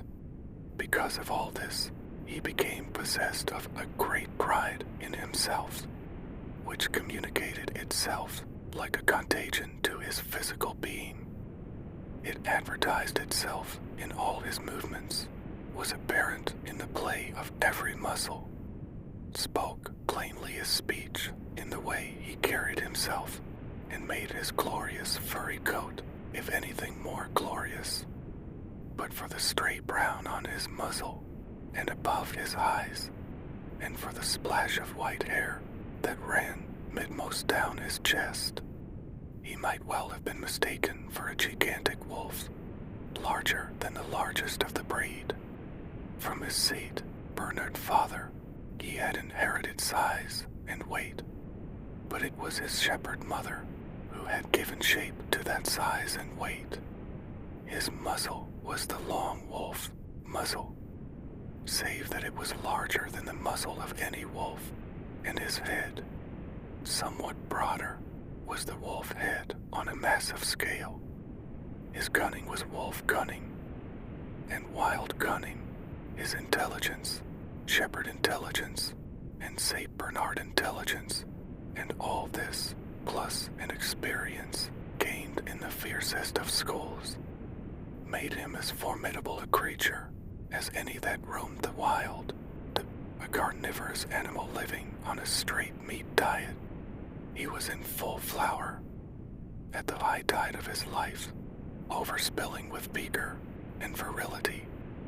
When Thornton passed a caressing hand along his back, a snapping and crackling followed the hand, each hair discharging its bent magnetism at the contact. Every part, brain and body, nerve tissue and fiber, was keyed to the most exquisite pitch, and between all the parts there was a perfect equilibrium or adjustment. To sights and sounds and events which required action, he responded with lightning, like rapidity. Quickly as a husky dog could leap to defend from attack or to attack, he could leap twice as quickly. He saw the movement or heard sound and responded in less time than another dog required to compass the mere seeing or hearing. He perceived and determined and responded in the same instant. In point of fact, the three actions of perceiving, determining, and responding were sequential, but so infinitesimal were the intervals of time between them that they appeared simultaneous. His muscles were surcharged with vitality and snapped into place sharply, like steel springs. Life streamed through him in splendid flood, glad and rampant, until it seemed that it would burst him asunder in sheer ecstasy and pour forth generously over the world. "Never was there such a dog," said John Thornton one day, as the partners watched Buck marching out of camp. "One he was made, the meld was broke," said Pete. "By Jingo, I think so myself." Hands affirmed. They saw him marching out of camp, but they did not see the instant and terrible transformation which took place as soon as he was within the secrecy of the forest. He no longer marched. At once he became a thing of the wild, stealing along softly, cat-footed, a passing shadow that appeared and disappeared among the shadows. He knew how to take advantage of every cover, to crawl on his belly like a snake, and like a snake to leap and strike. He could take a ptarmigan from its nest, kill a rabbit as it slept, and snap in midair the little chipmunks, fleeing a second too late for the trees. Fish in open pools were not too quick for him, nor were beaver, mending their dams, too wary. He killed to eat, not from wantonness, but he preferred to eat what he killed himself. So a lurking humor ran through his deeds, and it was his delight to steal upon the squirrels, and, when he all but had them, to let them go, chattering in mortal fear to the treetops. As the fall of the year came on, the moose appeared in greater abundance, moving slowly down to meet the winter in the lower and less rigorous valleys. Buck had already dragged down a stray part, grown calf, but he wished wished strongly for larger and more formidable quarry, and he came upon it one day on the divide at the head of the creek. A band of 20 moose had crossed over from the land of streams and timber, and chief among them was a great bull.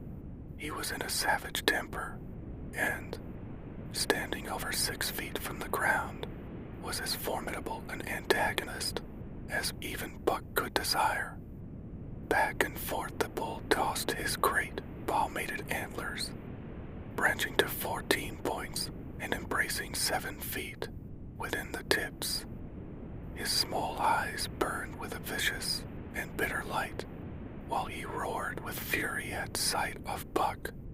From the bull's side, just forward of the flank, protruded a feathered arrow end, which accounted for his savageness.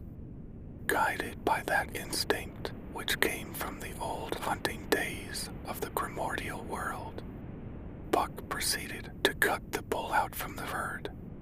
It was no slight task.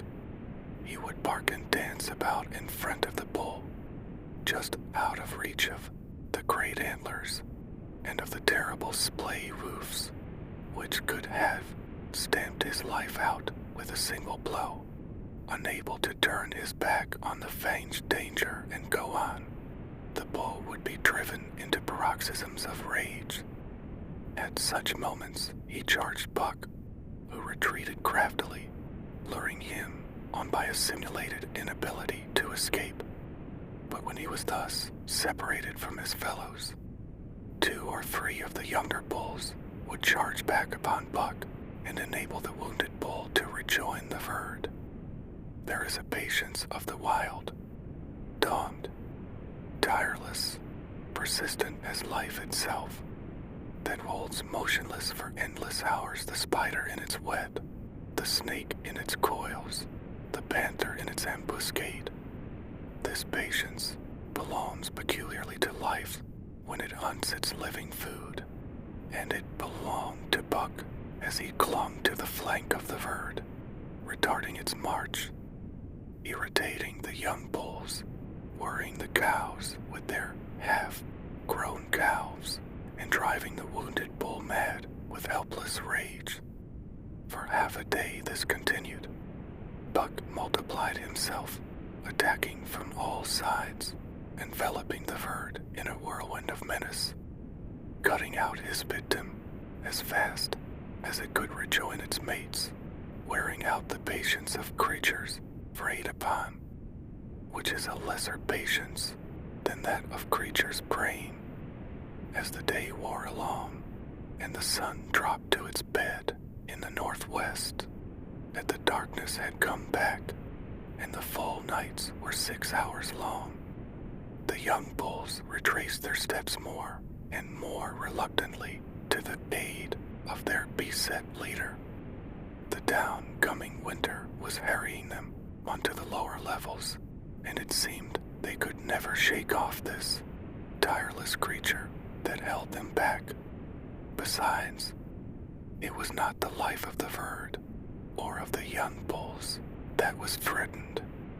The life of only one member was demanded, which was a remoter interest than their lives, and in the end they were content to pay the toll.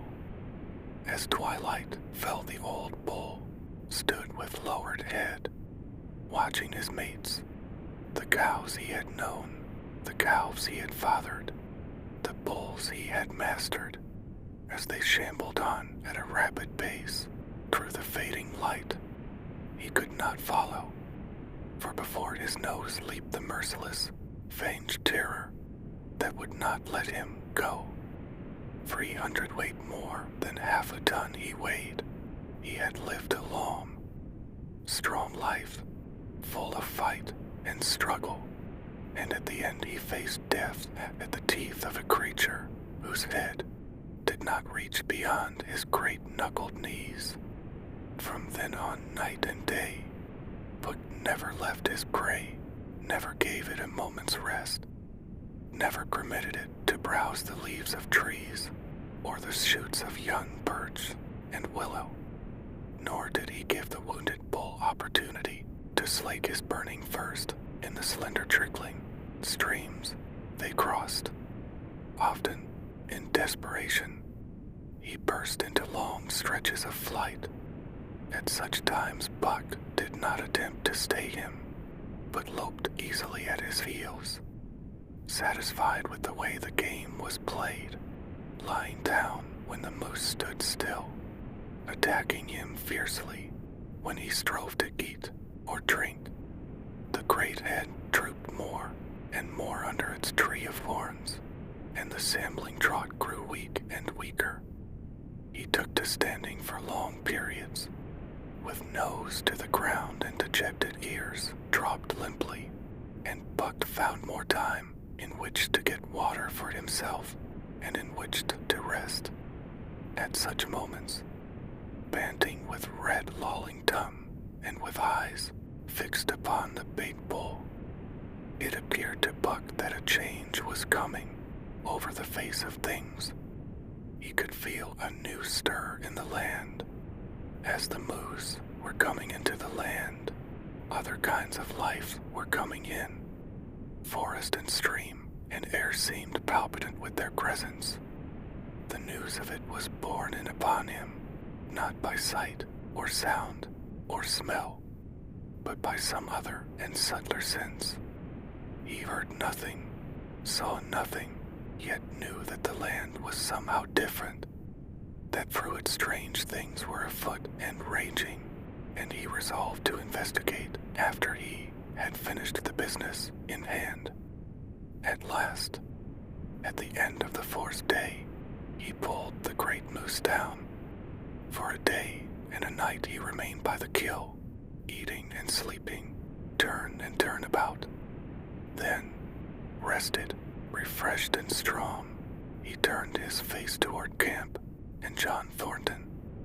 He broke into the long, easy lope and went on, hour after hour, never at loss for the tangled way, heading straight home through strange country with a certitude of direction that put man and his magnetic needle to shame. As he held on, he became more and more conscious of the new stir in the land. There was life abroad in it different from the life which had been there throughout the summer. No longer was this fact borne in upon him in some subtle, mysterious way. The birds talked of it, the squirrels chattered about it, the very breeze whispered of it. Several times he stopped and drew in the fresh morning air in great sniffs, reading a message which made him leap on with greater speed. He was oppressed with a sense of calamity happening, if it were not calamity already happened, and as he crossed the last watershed and dropped down into the valley toward camp, he proceeded with greater caution.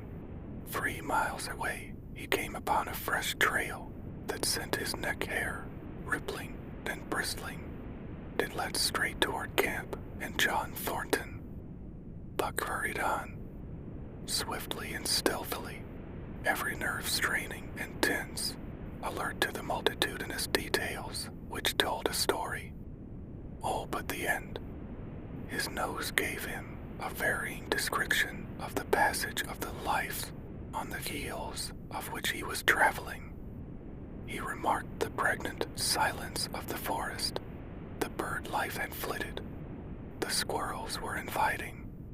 One only he saw, a sleek gray fellow, flattened against a gray, dead limb, so that he seemed a part of it, a woody excrescence upon the wood itself.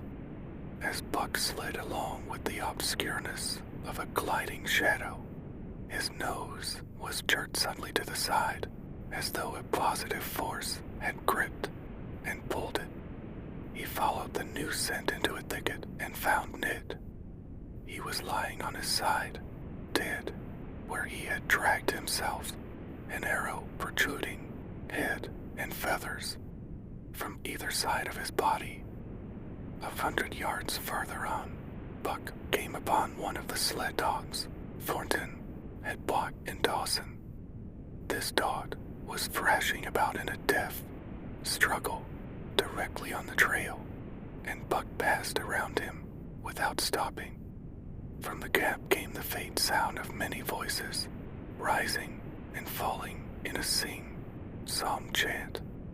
Belling forward to the edge of the clearing, he found hands lying on his face, feathered with arrows like a porcupine.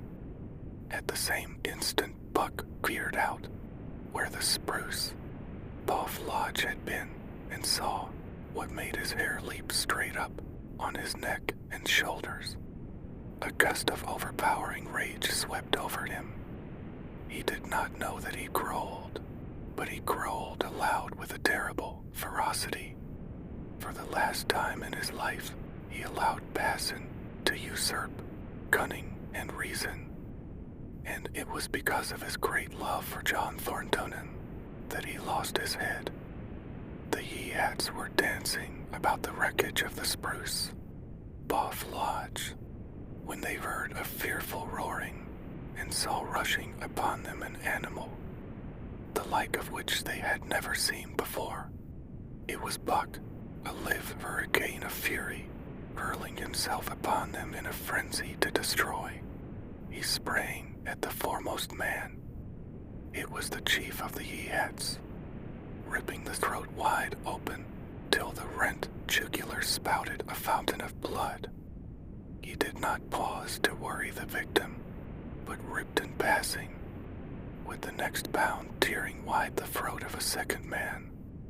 There was no withstanding him.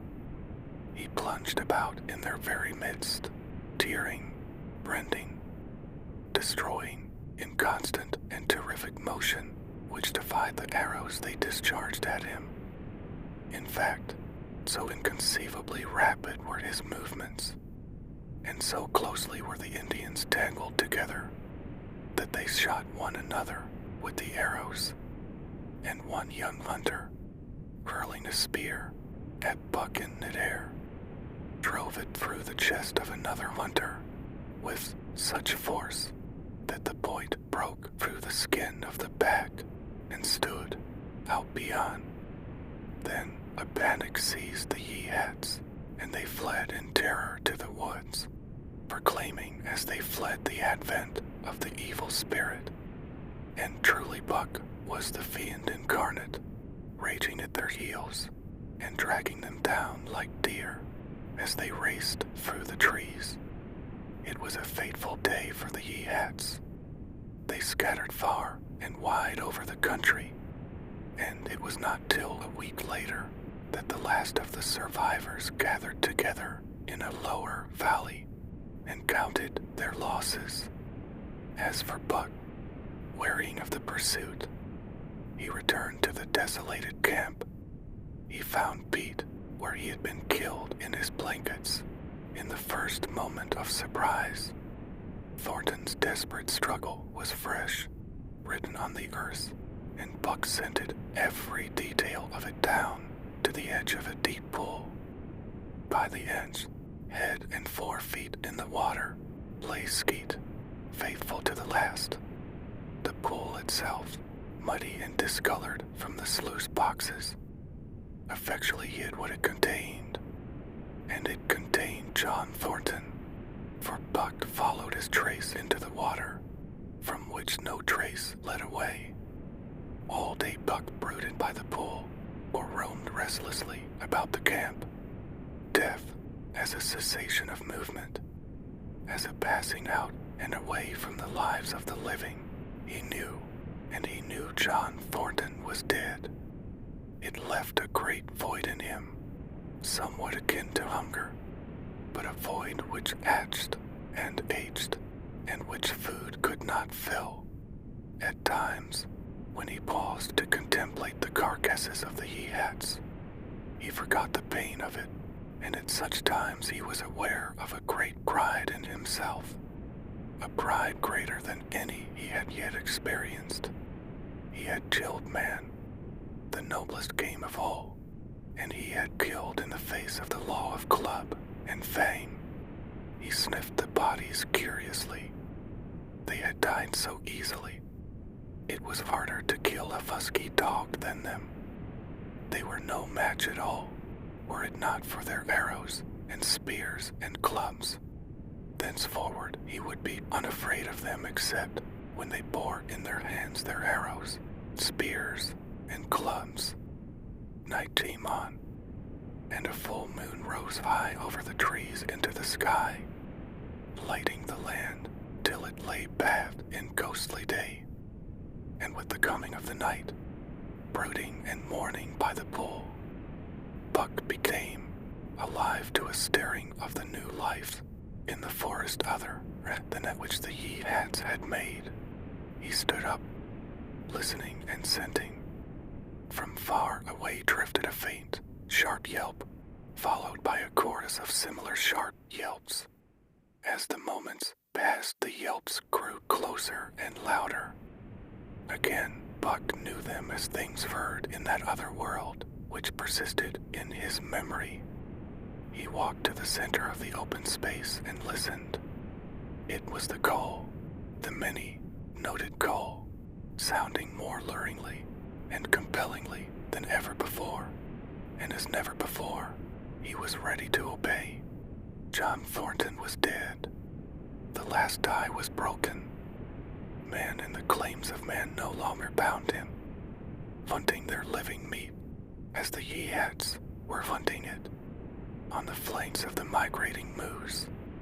The wolf pack had at last crossed over from the land of streams and timber and invaded Buck's Valley into the clearing where the moonlight streamed. They poured in a silvery flood, and in the center of the clearing stood Buck, motionless as a statue, waiting their coming. They were awed.